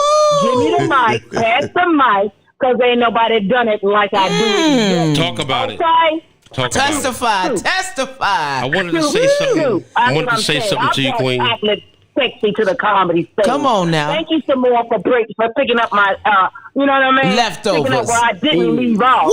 But I'm just saying, let's keep it 1,000 right here about now. Because I've been waiting for the call. I've been waiting. Come on, bring it. Yes. I'm going to have to call names. This is about calling names. Name them names. Name them names, girl. Keep going. Fuck it. No, this is why she's here. Keep it going. Come Give on. me some of that stage. That's Come all on. I'm saying. Let's go. Come Keep on. it going. Ain't nobody say Dave Chappelle opened for them, but I can. Oh, yeah. All right, talk about it. Oh, yeah. Dave Chappelle opened for me back at Caroline's when it was a South Street. As he should.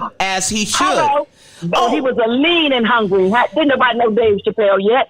But I love Dave, and I remember that's how I found out. I was so busy trying to save my life and wear all the hats and be responsible and respected at the same time. One day, me and Dave were hanging out. He says, "Phyllis, do you remember when I opened for you?" And I looked, I said, "You opened for me, Dave?" He goes, "Yes, the South Street Seaport." And I went, "You were that little skinny guy." And we cracked up. I was like, "Oh, my God." Oh, I want to ask you a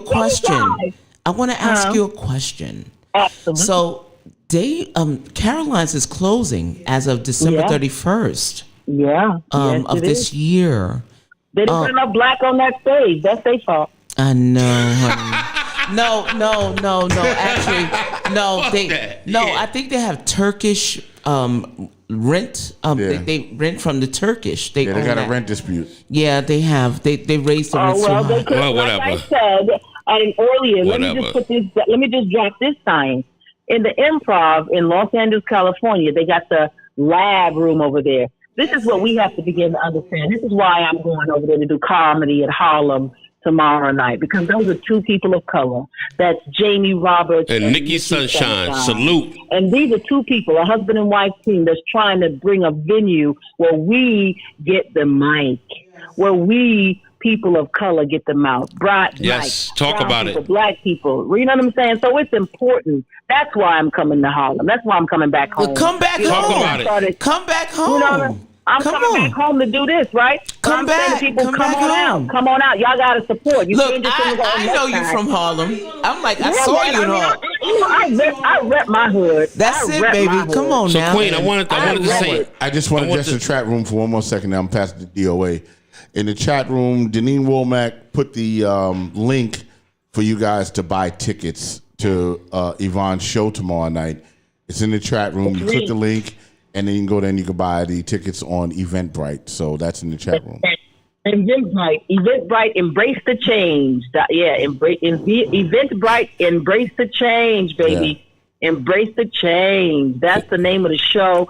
And we got a wonderful comedian that's coming in from Atlanta.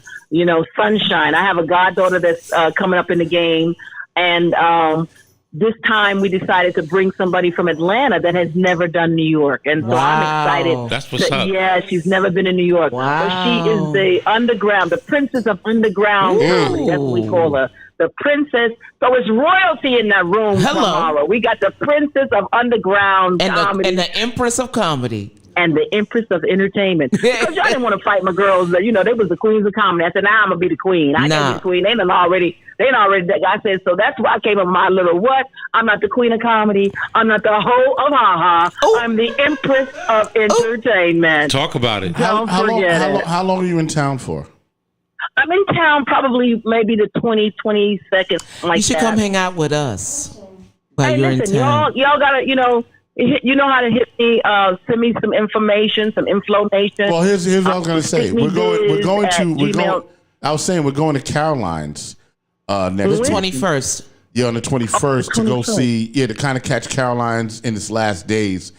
They're having a show there. So we're all kind of going, and maybe you should come down and hang out. Yeah, I think Come so. with us, I think it'd be great for you. Yeah, just Yeah, one last well, you time. know- Take pictures, because you're not going to see it again. That's history, man. That's history. Yeah, it's over. Caroline's. I used to open up for. I would go. Let me just say, for God rest his soul, Paul Mooney. Paul Mooney, yeah, man. Legend. He was one of them people that would be hanging out at Sylvia's on 125th Street. Right, that's when he right. came to That's Harlem. right. Yeah, because he was a Yep. staple in Harlem. Yes. Yep, he came to Harlem, but I was there, like I said. That's when they had since Lennox 1981. Lounge. Yeah, Lennox I Lounge. lived there before Harlem was in vogue, before Clinton and the other folks came. Yeah, okay? remember? Before it became No, I'm FDB. No, I remember Lennox Lounge.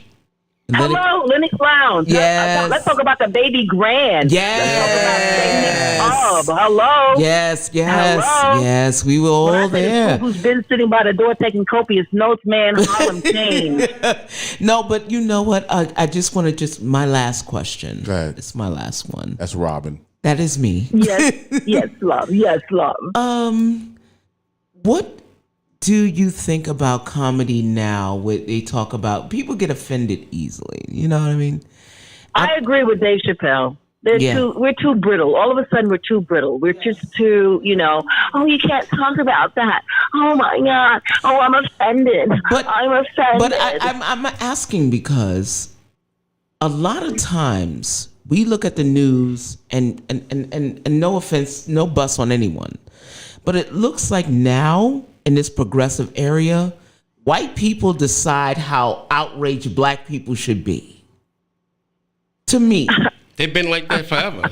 No, I was going to say, ain't nothing. Okay. Because I just want to know. Yeah, they try to police our outrage and police and monitor our, what we should respond to and what we should feel about whatever. And I think that we have to become big enough, strong enough, clear enough, first of all, to be able to articulate what it is that we want and don't want, what we like and don't like. Right. And I don't think that everything needs to be seen through the filter of what they think about us, don't think about us, want and don't want. Mm-hmm. And that was something that was important to me. Right. That's why in 1991, we had the Cotton Club that gave birth to Comic View, but we had something every Thursday night. They were wrapped around the building waiting to see our show. It was Renee McClain was my musical director, so he did jazz first set because I was doing plays, and then I'd get down there and do the rest of the night and bring my comics on. It was important for me because we get different when they're in the room. I used to go down to the comic strip all the time. There was a man at the time named Lucius. That was Eddie Murphy's room. Mm-hmm. And so I remember the night that they put me in what they call the hot seat after Eddie came, because at that time, there was a different respect in the game. That's what I need to say. That's what I'd like to say. At that time, there was a different respect in the game, in the room, and in the game. If you came in the room and you were a vet, if you was a newbie, you got bumped because, I got bumped. John Candy came in the room. You know what I mean? Wow. And I was like, okay, I understand. Jamie Anderson. Okay, wow. I can't go on. I got it. But now these little these newbies that just got here, I walk in the room and they act like that ain't nothing. I'm like, y'all don't know y'all history. That's correct. Y'all don't know because so they have not been taught to respect the past. They have not been able to respect the past and on whose shoulders they stand. Right. Open the door wider. Right. You know what I mean? There's a book called by Sheila Moses that I'm going to, ask people to read. If you don't buy it, read it. Because one day I got a call from Christian Gregory, which is Dick Gregory's oldest son. Mm-hmm. And this was after Baba. I called him Baba. He was my comedy Baba. And I went wherever I could see him and wherever I could speak with him to just get some jewels of wisdom. I never asked him for a comp. I never asked for anything. But the one time I said something was when he got his star on the Walk of Fame, which was also he and his dear wife Lillian's anniversary. And so he saw me in the audience. Mike Colley was there. There were a lot of the comics that could be there were there. But I remember saying to him, "Yo, Baba, they won't give me the mic." And he made sure that night in front of everybody, he was like, get her on that stage. Get her on that stage. Son called me after Baba had transitioned. He said, "Phyllis, I need to share something with you." He said, "I know you don't know it." He said, "But you need to read this." It's page 83 of this book called The Last Mile, Conversations with Dick Gregory. On page 83, they ask him a question. Well, who do you like as a female comedian? He says, "Who I dig is Phyllis Stickney." What? And he went on to talk. Yes. And I'm on the. No, I gotta tell you, you did you actually affected me, and when I was young. I can't disagree. You really affected me to the point where when I saw you in my building, whether you were going to the second floor or not, but I was starstruck. I was I'll never tell. No, I won't either. But I was like, that's that chick right there. You know what I mean? And I mean, you'll never know. You won't know. But I know, you were in my building, so I knew what it was up. But you won't know me from a can of paint. But when I saw you, I said, wow. You made such a imprint on my life. I can't even tell you that. I'm grateful. I was doing what like I said, I'm on purpose on purpose. I'm on my purpose on purpose. And guess what? Because I knew somebody had to do it. I needed the little girl to see me coming out of that building. And guess what? And you know what? Why you live there? Because that little girl up the block needs to see me coming out of that building and being successful and knowing that she can do it too. And you know what? She needs to see me coming out that building. She needs to see limos picking me up. Right. She needs to see this. Right. Because if she sees it, then she knows she can be it.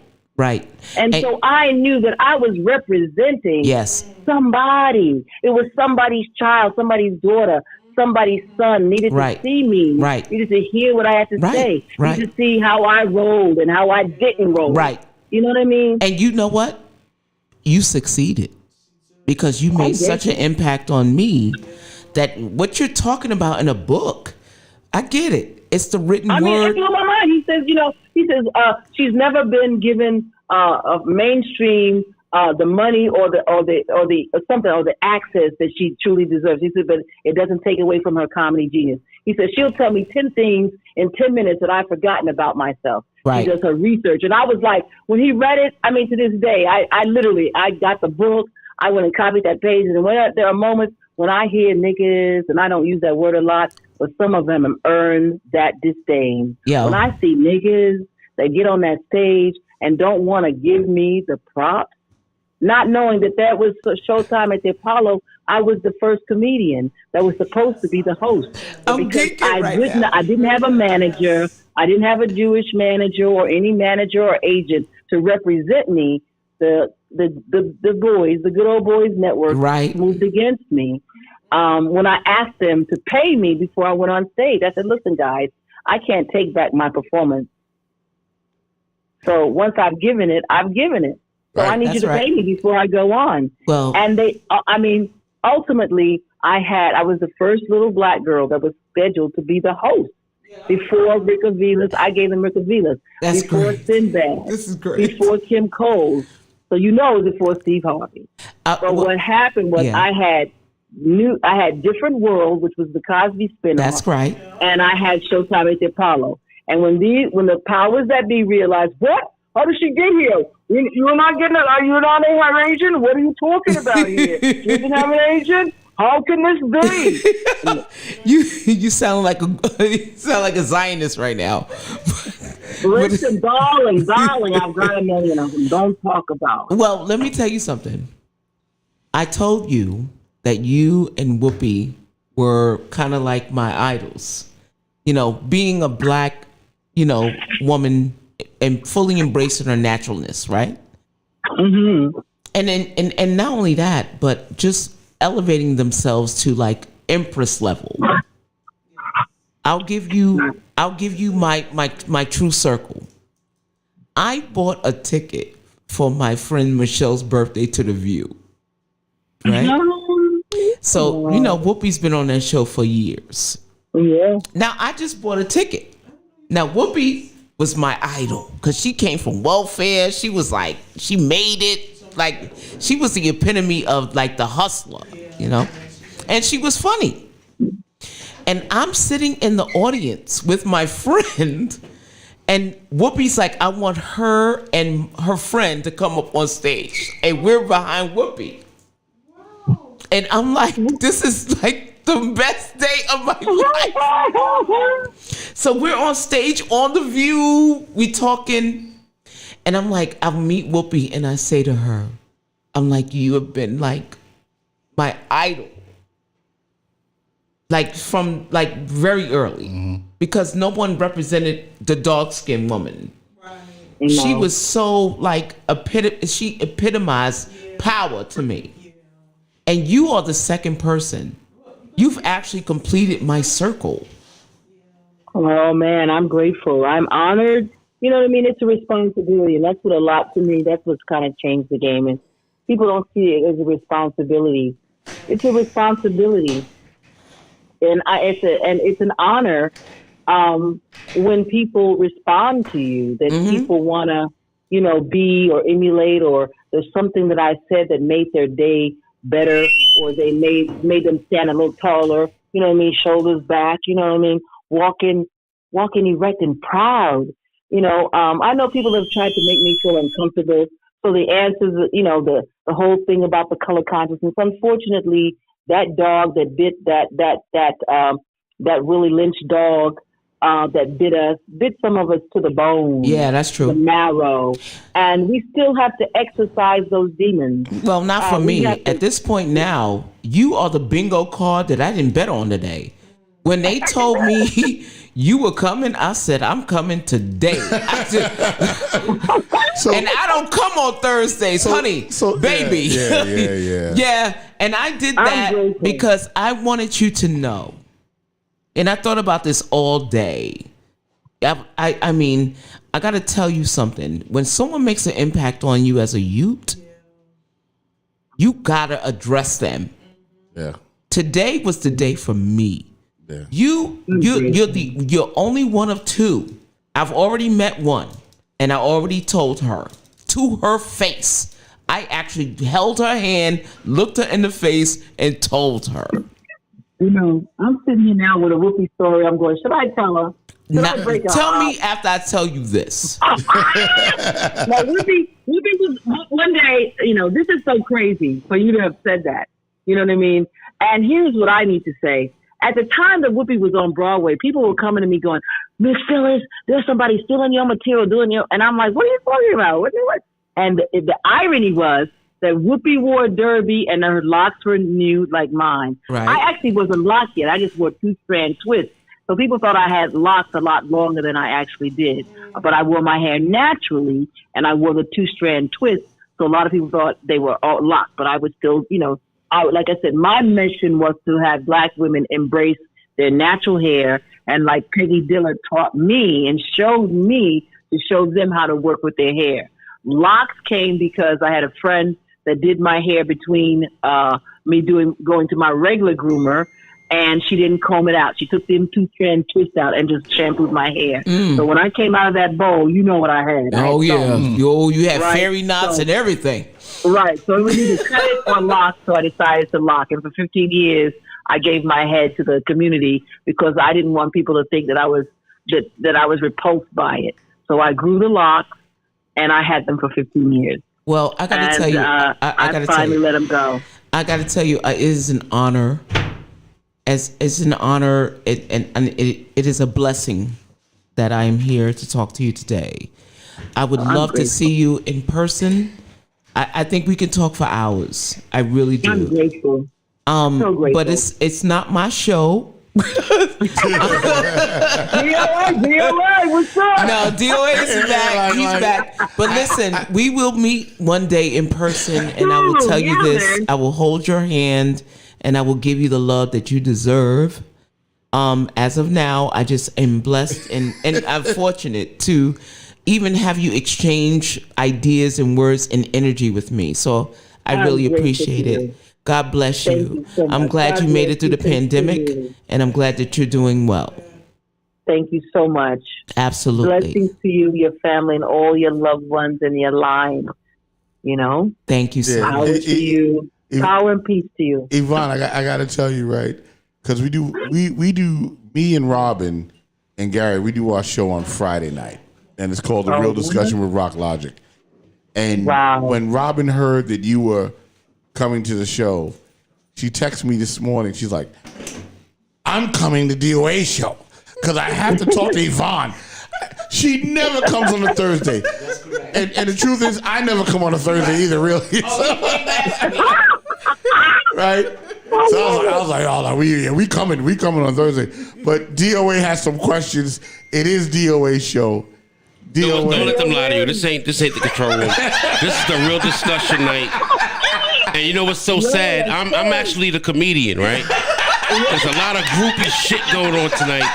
These motherfuckers came to my show. I couldn't ask you that one motherfucker. I couldn't ask you that one question. I've been doing stand up over 20 years. And I didn't get a chance to ask you a question. You know nothing about me. So this ain't the control room. No, hold on. Wait a minute. This ain't the control room. Back it up. This is the real discussion night. And this is the Chink show. You got it, dude. So I'm just sitting there minding my business. These niggas, they know how I give it up. I don't bite my tongue. Oh, shit. But I want to say salute to you, Queen. Thank you for inspiring me. When I first watched Talking Dirty After Dark with Martin Lawrence, I wanted to share with you that I watched that movie dozens of times. And because of that movie, that's what inspired me to say, yo, DOA, you can do this. Yeah. So I thank you for being part of my inspiration to have the courage to do stand-up comedy. Thank you, man. So thank you for that. I appreciate that. Thank you, man. That was, we gotta big each other up, man, because we all we got. Yes. Like they said, we said it in New Jack City, but it's true. If we don't see each other as family, then what are we gonna do? When I see you, I see me. Right. I know your struggle. I can't act like I don't know your struggle. I can't act like I don't feel your pain. I can't even sound like that. So knowing that this game right here, this is not an easy game. Everybody can do it. I know a lot of folks thought that there was like I was looking at the comedy game. I was like, oh my God, we got 25 comics on the fucking. And people don't understand that comedians have the most pain. You know, the most pain. So I salute Nikki Sunshine and Jamie Roberts for even having you on their show. You're gonna really I think you're pretty much gonna be actually the first legendary female to pretty much ordain that show tomorrow. So salute to you. And you know what you just said? That's why I did it. That's exactly why. I said, you know what? I know that Capone has been there. I know that Talon's been there. I said, but the females always are the ones that got the begs for the mic. And I wasn't going to sex nobody for the mic. Let's keep it 1,000. I want to say this to the men out there. No, I'm keeping it 1,000. A lot of times I didn't get the mic because I wasn't going to go to bed with nobody. I ain't got to sex you. And that would really mess them up because that's what you want. You want some honey? What kind you want? I'll call it in for you. Right. And now, what do you want, a blonde, a redhead? What do you want? Because this ain't on the menu. I understand, Queen. You know, people don't understand women, you know, that's into this game. You know, I know you heard this dozens of times. They would say, this is the man's sport, which is bullshit. I know you heard that plenty of times. So, but I remember Pearl Bailey. You see what I'm saying? I'm old enough to remember Pearl Bailey. I remember Ruth Draper. I did my homework. You know what I mean? There's nothing that we're not supposed to do. Come on. We are the great architects. We build in that triple darkness with not hammer nor nail. we were the first thing, right? You under in our wombs, we build life and blood and bone and teeth and gristle and marrow. How are you going to deny the grandmother? How are you going to deny her? The fact that I can be funny too? Mom's Man, Maybelline. Put your tailbone down. Don't be intimidated. You remember Mom's Maybelline, right? Just power tripping. So I just don't have the time for it. I know funny is funny. Whether it's got fallopian tubes or 2 ball canes. Okay? Funny is funny, man. And I'm just grateful to you, DOA, for, even responding to JC. And I thank her, the crew. Miss Razor put a crew together that really supported me here because I was down south working on my family, trying to get some things started down there because if we think we need it in New York, man, the Delta really needs it down south. Really? So I was down there being on assignment, trying to get some property so I can build a studio for us to come and make our own film and our own television production. And, this has been a dream before, Mr. Perry, salute him. Yes. I remember back when, you know what I mean? So I'm just grateful for everybody that thought I was important enough to come and buy a ticket to my show over these years that supported me. Because if it not for those people, if it were not for you that made me important, Hollywood would have never known my name. And that's why people say, well, why do you always do this? And what? Because I tell them it was the community that took care of me when Hollywood didn't give a shot. That's the truth. It was the community that cared about me. It was the community saying my name that made Hollywood want to know me. The community. So I can never turn my back on the community that gave birth to me, gave stage, gave me permission to be me, that let me be. And I could walk down the streets of Harlem. At that time, everybody knew me. I was home. Now it's changed. I said the complexion of Harlem is changing. And they weren't listening. I was trying to tell them the complexion of Harlem is changing. It's called Harlem now. Oh, no, it's called Soha. South Harlem and Soha. Okay. Soha. And listen, it happened right here. It happened right here. Soha. Okay. I love that shit. No, for real. It's Soha, South Harlem, and Noha, North Harlem, and Spaha, Scottish Harlem. And you don't live on Frederick Douglass Boulevard, darling. You live on FDB, darling. And you can't at all think that you're on Adam Clayton Powell. No, ACC. I said, who told y'all come and change? We ain't asked y'all to do none of that. Yeehaw. Wow. East Harlem. East Harlem. Spaha, darling. Spaha. Spanish Harlem and Noha. What? Noha. I was like, y'all is crazy AF. Oh, wait. So Deneen Womack, who was the program director at Hot 97 and WBLS, she just texted me. She's like, you got to plug her show again. So I'm going to plug it again. Here it goes. Tomorrow night, you can see comedian Phyllis Yvonne Stickney live at Comedy in Harlem. 2 shows, 8 p.m. show, and there is a 10 p.m. show. Yes. That's right. 508 East 117th Street. That's right. 117th Street and Mount Pleasant Avenue, 2nd floor. And you can buy tickets, which is in the chat room right now, on Eventbrite. When you see Deneen Womack's name, it says get tickets to see Phyllis Friday night at Comedy in Harlem. And you click that link and you can buy your tickets for tomorrow's show. I'm certain the ladies are going to be out in numbers because we haven't seen you in years. And it's a blessing that you're coming out. Absolutely. It's a blessing for us women to see you because we grew up watching you and you were such an inspiration. You talk about, you don't have to do anything sideways, right? For roles and stuff, and your roles were always inspirational to me because you always represented that soul sister that was about her business. Yeah, so man. I'm looking forward to seeing you. I'm going to be there tomorrow. And this is coming from a fair-skinned woman, just by the way, just to let you know she's nice. What is that? Am I unfair? What are you talking here? What am I unfair? Don't start with me, darling. Don't get your licks, all right? You know I'm a troublemaker. DOA's a troublemaker. Am I unfair? She's fair. No, you very fair. You're extremely. Was she black? Listen, Queen, you talking to one of the darkest people in New York City. I am extremely dark, so like I ride with you. Knock me down and pour me on, brothers. Nobody even want to know. No doubt. I'm so black. You knock me down and pour me on those brothers. I'm telling you. Heavily melanated. Keep it 1,000, man. Harlem was the home for the butter honeys. You know what I'm saying? Yeah. They didn't want no chocolate girls. There's one girl I got to give her a shout out, Diane Washington. She was a barmaid, or worked at one of the bars. She's in the Bronx now. I'm giving her a shout out and love because I thank you all. But let me tell you, when you were a dark skinned girl, you had to walk with a certain understanding because they was coming for you, trying to make you. Look at her. I know you're black. Oh, I thought my name was Old Black Stickney for the first 12 years of my life. Oh no! Wow, that's horrible. Old Black Stickney.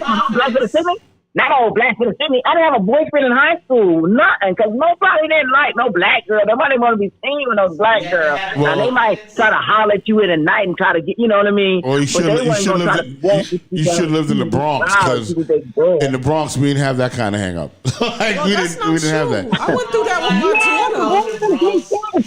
The boogie down. Yeah, the boogie down always kept it real. The boogie down was always. We didn't really have that. I went through that. My daughter is 19 now. Her years of growing up, I'm light skinned. My daughter's dark. She's not dark, but she's brown skinned. And the level of racism that my daughter went through in the Bronx is still like unbelievable to me. That I was writing letters to the NAACP and other organizations just. Fighting for my daughter's rights, and I've never experienced that. But yeah, so the Bronx, they. Yeah, I mean that's what I'm saying. We gotta keep it 1,000, and I know that there's people because I used to say Brooklyn. I lived in Brooklyn when I first, before I moved to Harlem, and what was interesting about the Brooklyn was that them have a lot of cultural understanding. Yes, I grew up in Brooklyn too, and I didn't have that issue at all.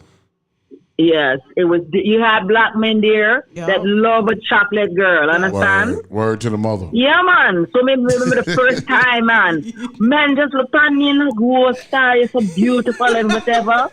I was like, what? Me? You think with the eyes? Yo, she is going in with the accent. Go ahead, girl. Go ahead.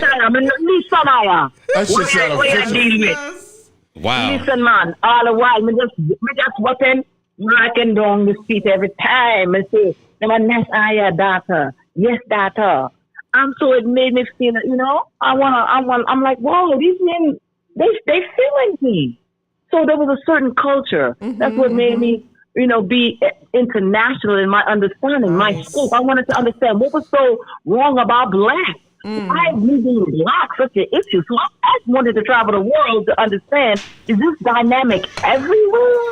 And what happened? Right. Why are we tripping so hard? That's the truth. The thing is, there was a sister named Cola Buff. There's an article that she wrote. And when she put me as the epitome, she was like, this is the standard of black beauty. Yes. Blew my mind. I agree. Her name is Cola Buff. I got to find the article. She was once one of the concubines, or really one of the hostages that was by, what's his name? When they was looking for this man, that they couldn't find him in the desert. What was his name? Osama bin Laden? Not Bin Laden. Oh, Bin Laden, yes. Really? She was kidnapped by him. I was about to say Dr. York, but okay. Then you said the desert. You stupid for that. You stupid for that. I was thinking Dr. York too. I was thinking Dr. York too. He had his own. I'm just saying. Wow. Misogynists come in all kinds and shapes and religions and denominations and all of that. You know what I mean? But at that time, man, when I read that article and people was like, she said she uses you as a standard of beauty. And I was like, nah, y'all joking. And so when I came to understand that it was how she explained it, it was a thing of status. Why they trip or the way they do is that it was a status to see a person because we didn't know our history. We didn't know from whence we came. So we were ashamed of that which made us the most powerful. We were ashamed of the things that made us unique and valuable. And so we denigrated and downplayed anything that was chocolate because we didn't think that it gave us status. Wow. But if I have something that's close to Caucasian, then it has status for me. And unfortunately, some people happen to fall into that misnomer and fall into that miseducation, that they thought that because their skin was lighter or that they had more misogynistic leavings, because we know that at the end of the day that some of us had there was everything wasn't rape, but there was much that was. But there was some of us that chose. When you look at what happened, the history of New Orleans, the octoroon balls, and all those sorts of cotillions. If you even look at some of the sororities and fraternities, that's why I pledged nothing. Nothing against none of my Greeks and that, but I was not pledging because I said I don't need nothing that's going to separate me from my family. Right. I don't want nothing. I don't want color. I don't want a symbol that's going to tell me that because this one here has that symbol or wears that color, then I can't embrace her as my sister. And so, I made a lot of, family, I wouldn't say enemies, but they didn't like the fact that I wasn't pledging, you know what I mean? Socially, it's helped people, that wanted to open doors and whatever. But I just always knew that one day I was going to have a conversation, that I needed people to understand we don't need anything to separate us. We've already been separated enough. Word. We don't need anything to separate us. I just want to mention... shout out to Gwen Kingsbury of Brand Elevation Marketing for her assistance in organizing this interview. Man, Gwen Kingsbury. I just want to say the people that love how I met that sister. Let me tell you, J.C. Thomas. J.C. is the one that reached out to me. She reached out to me when I was in LA. Yes, and then Gwendolyn, because I didn't have my team wasn't here, but there was a woman, I gotta call her name, Miss. She probably doesn't want it, but I'll just say LPR, right? Mm-hmm. That really was able, because she knew the situation I was in. I'm trying to make some change. I'm trying to make a difference in a little black town down there that has so much history. And it happens to be the state I was born in. So I get caught up because these are things I prayed. I said, God, I will go where you send me to go. I'm a prayer warrior. For people who understand what that is, that's really what I was an intercessor at New Birth. Yes. And a couple other churches, but I totally understand the spirit of that. Yes. So I'm like, I'm going to go where the work is needed to be done. Yes. Harlem turned into, New Europe. And so, right. Wow. New Europe. I was like, I can't. You know what I mean? I'm not getting ready to. When I saw Becky and Karen at the juice bar talking about, can I have I want my regular. And I said, this ain't been on here long enough to have a regular. What the hell are you talking about? Your regular. I was like, it's time for me to go. It's time for me to go. Becky and Karen up here talking about they regular. Can I have my regular? I'm like, yeah. You ain't been here long enough to have no regular. You need to go where you belong. When they told us we can't play drums in Mount Morris Park. Oh, right. What? We can't play drums and because of this European man who decided that he wanted to live in Harlem right there in the corner, and he was disturbed. And, they start writing letters and attending meetings, and we don't. So I want to say to all of us, and I want to, give my own commercial. Tomorrow night, you're going to hear more, and we're going to laugh and have a good time. We're going to heal through some of this. Amen. We're going to heal through some of this because we got to heal. Yes. We've been through a lot. Yeah, and what we cannot ever forget is that we are family, and what makes us family is our combined consciousness. We have a combined consciousness that we need to tap into. We got a power that we got to tap into, and it cannot be manifest with all this colorism. It can't be manifest with all this sexism. Right. It can't be made manifest, and so I had to get back tomorrow night. You already know 2 shows, 8 and 10, 508 East 117th Street, second floor, Comedy in Harlem. While we still got control of ourselves, let's come together and have some laugh and do some healing. And so for me, I'm just grateful, DOA, man, that you're doing this. I'm grateful for Jay-Z. I'm grateful to LPR. I'm grateful to Jamie and Nikki. And how I met Gwendolyn Kingsbury was at an event. Now, let me show you how they throw you away. I had just done this event, right? And there was someone who didn't come through, and they always call me at the last minute pit dinner. They know I'm gonna come in and do what I got to do. Can you get Robert Thompson off the stage? Because he had forgotten that you're hosting, you're not doing your comedy show. And so he had literally left the podium and was just doing like Mike, doing stand up, right? Wow. Doing his straight thing. And it was like, so they called me out of the audience and asked me, could I save the day? But after that, it was like, okay, we've done that. Go on. Let's go to our fairer skinned women. Wow. So boom, I'm sitting there like worn out. And there was a woman that came over to me, and she said, "Are you okay?" I said, "Yes, I am." And I kind of looked. I said, "Well, I've done what I needed to do." She said, "Did you eat anything?" And I said, I looked. I said, "No, ma'am, I haven't." She said, "Well, let me get you something." And she sat me down because she could see literally after you give that kind of energy. I was literally, vibrating like, I'm sitting there, I'm shaking, right? And she knew what that was. I didn't know who she was. She got me a plate of food. She got me a beverage. And I'm looking at her. She comes and sits down. She says, "Is there anything else I can get for you, Miss Stickney?" And I said, "What is your name?" She said, "Gwendolyn Kingsbury." I said, "Thank you, Miss Kingsbury." I said, "What do you do?" She said, "I'm a publicist." And I started laughing. I said, "I need you in my life." And from that moment, that sister has always said yes. Even while she's doing her degree and working on her degree, she still said yes. She said, "I'm not as available as I normally would be, Miss S, because I'm in school." And, Jalen, her daughter, is in high school now. She said, "But what do you need?" That's how we have to show up for each other. Yes, you know what I'm saying? So I thank each one of you. DOA, you've been doing it, man. The Comedy Hip Hop and Museum is coming up.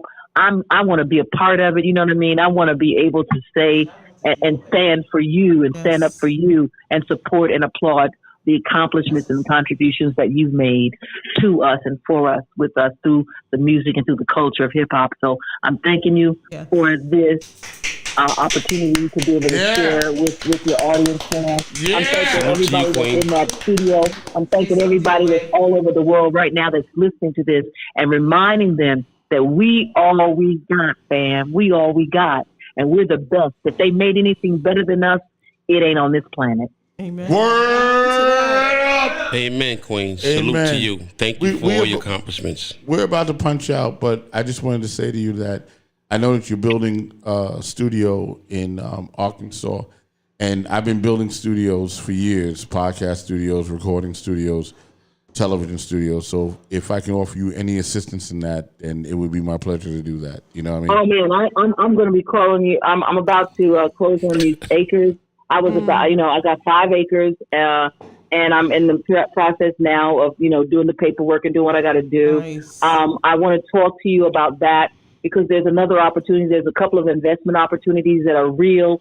They're moving now as we speak. Okay. I'm trying to we have something called the Faith Walk Family Foundation that we're about to go ahead and, because it was just, I was like, okay, this is the name, but it's like, now it's real because I'm doing it.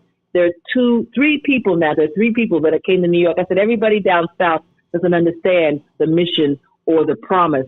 And so sometimes I had to come back home here to New York and get us.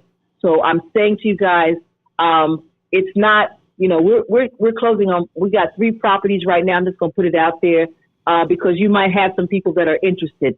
I'm saying right now, this opportunity is real.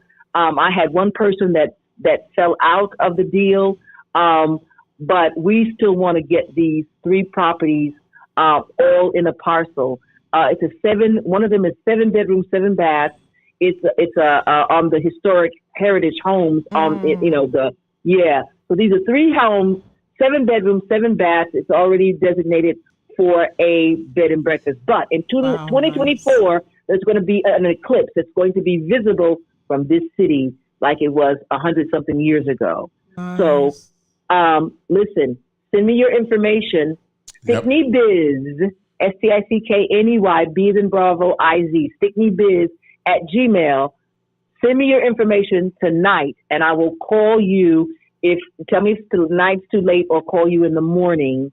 Before 3 o'clock, because after 3 o'clock I'm shutting down. Okay. Because I really think that this is something that we need to get on, and make sure that you let me know that I'm the studio expert, okay? Yeah, absolutely. And anyone that's listening that seriously I won't put the amount out there, but I'm saying we're able to get this property for $150K. We're able to get three side by side. Nice. I can't even go into it. We got them down from where they were at 275, but we got to move. Yes. Okay. Absolutely. So we need to make it happen. There's other opportunities, and I'm looking to share with those people who got vision. And we I may not have it all, but if we come together, we can do it. That's a bet. Yes, absolutely. Yvonne, thank you so much for coming on the show. Thank you. stickneybiz@gmail.com. I love each and every one of you. I thank each and every one of you. Hit me up. I don't want to say my name, my number on the air. No. But you know what I'm saying. So send me that so I can hit you back. I bet. All right. So and I'll hit you back. All right, Yvonne. Thank you. Love you. All right, Appreciate salute you. to you, Queen. I God bless bet. you. Big shout out to Salute. you. See y'all tomorrow night at Comedy in Yes, Harlem. definitely. See 8 you and 10. tomorrow. Absolutely. Peace. All right, peace.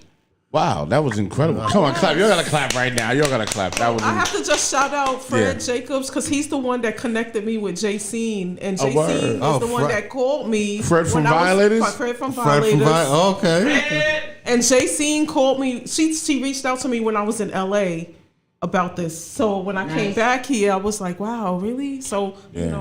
hustling with her. That's how it works. Yes. Yes. Yeah, Renee was on the case. And it fell in my lap. So, Yeah, Renee.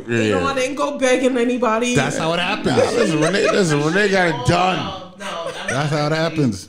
I really appreciate tonight's show. Yes. Yeah. Yes. It's this for the was team. I told you I was going to LA for the DOA. team. Right? There you go. That's Shout out right. to DOA. Yes. Because Definitely. you deserve all the flowers, although Chinks did take over your show. Man, let's cut the bullshit, nigga. Who was Chinks talking to? You was talking about Baba T. Baba T? Oh, yeah, well, you know him. Yeah.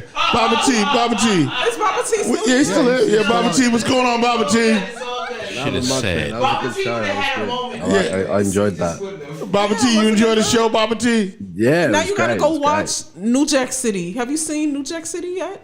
I haven't. I'm Oh, gonna okay. go watch that. You I'm gotta gonna add go it watch to my New little Jack wish City, and you list. got to watch Comedy After Dark. Yeah. Talking dirty after Dirty dark. After Dark. Yeah, if you can. In New Jack City, she's the lawyer. Yeah, Miss at Hawkins. Miss Hawkins near the end of the movie. Right. Okay, Yeah. With, okay, yeah. So it's a good movie. How you been, bro? I've been good, man. How have you been? Man, I've been all right. We working and doing stuff. You know what I'm saying? For sure, Robin's for here in the sure. house. Robin's here. You know Hey, what I'm Robin, saying? how are you? How are you? He said, Robin, how are you? How are you? Baby. Yeah, hold on. I'm gonna put the camera on Robbie so you can see her. Yeah, Robbie's here. You know what I'm saying? Oh, Yeah. hello. We love you. I miss you. I miss you too. When you coming back? I want to be back there around May, June. I'd say it's kind of my hope. So yeah. So he has an NFT. He created that when he was here. Yeah, I know. Right? Yeah. So the Metaverse with the Hip Hop Museum, they have the NFT floor. Yes, and as a matter of fact, Next Friday. Friday. yeah, and next month I'm performing in the Metaverse I'm waiting Oh, for wow. the Hip Hop Metaverse. Boulevard. And no, Wow. the museum. I mean, I'm sorry. That'd be amazing. Jesus Christ. I meant for the Universal. God is good. God is good. For the Universal Hip Hop Museum, You gonna stop drinking? Okay. I'm Yeah. performing God in the is good. Metaverse. Yeah. And next week we're actually doing the show at the Universal Hip Hop Museum. So Yeah, we're doing a live, That's dope. a live broadcast. yeah, so we're gonna chance you can pop in on that. And I'll Friday, definitely right? The have to tune 23rd. Yeah, the 23rd. That's what I'm Where's talking the about. On your flyer? birthday. Where's Yes. the flyer? Look at your man Gary Fax. We're getting it done. We're getting it. I got somebody Get it work. done. Yeah, I have so- somebody working on a flyer. So Oh, okay. Because I invited some people. I'm like, I'll send you a flyer. Yeah, and on that show we got Rocky on the show. We got LG on the show. We have Crazy Mike from the Zulu Nation on the show. Oh, nice. We have Kim Seabrook is on the show talking about her yes. book. Right, Yeah. right. So it's going to be a big interview heavy night. Nice, nice. I don't think we're going to be able to fit the show in 2 hours that night. Oh, wow. It's going to have to be, probably 3-4 hours. You know what I'm saying? So is it just strictly interview and then a party, or it's just... Nah, we're gonna listen. We're gonna do what we're gonna do. You know what I'm saying? They gave me the museum Okay. for the night, So, so I can bring a cake? yeah, bring a cake. There you Like go. do everything you want to do. All right. LG and Rocky, like go ahead, Rock, just do what you're gonna do. You know what I'm saying? So That's dope. That's dope. yeah, so we're gonna have a good time that night. We're gonna film next Friday at the Universal Hip Hop Museum.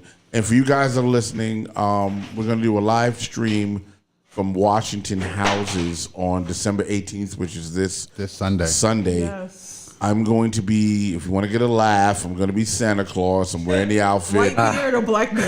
Yeah, I'm giving away I toys. was watching the show. Robin is Mrs. Claus.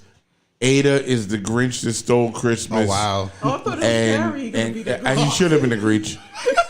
And Claudia is an elf. Nice. So Nice. we're going to do that. And they've created a whole winter wonderland. Oh, nice. No, we're doing it outside. Oh, okay. So they made the outside of Washington Houses into a Christmas winter wonderland. And what time does it start? It starts at 4 o'clock. We're done at 8 o'clock. Okay. So we're going to stream from like 4 o'clock. Yeah. I'm a DJ, and the kids are coming out. Oh, that's gonna be and I'm giving them beautiful. toys, and you know, if you can make it, that'd be great because I need all hands on deck. Yeah, I'm you know what definitely gonna come for a little while. We're gonna need hands. That's Baba gonna be T, it'd be Yes. great to see you as soon as possible.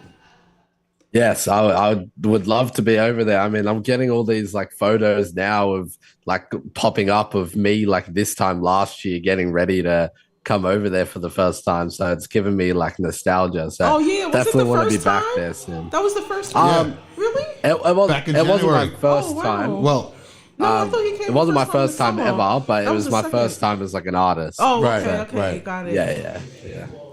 Yeah, so definitely tune in Sunday, and we're gonna have you back on the Real Discussion, so we can Yes, do very that. soon. You know, do that, and we can chop it up and have a good time. You know what I'm saying? So 100%. it is Great really show good to tonight, see guys. you. It was good. Yeah. Tonight we had a good time, and I was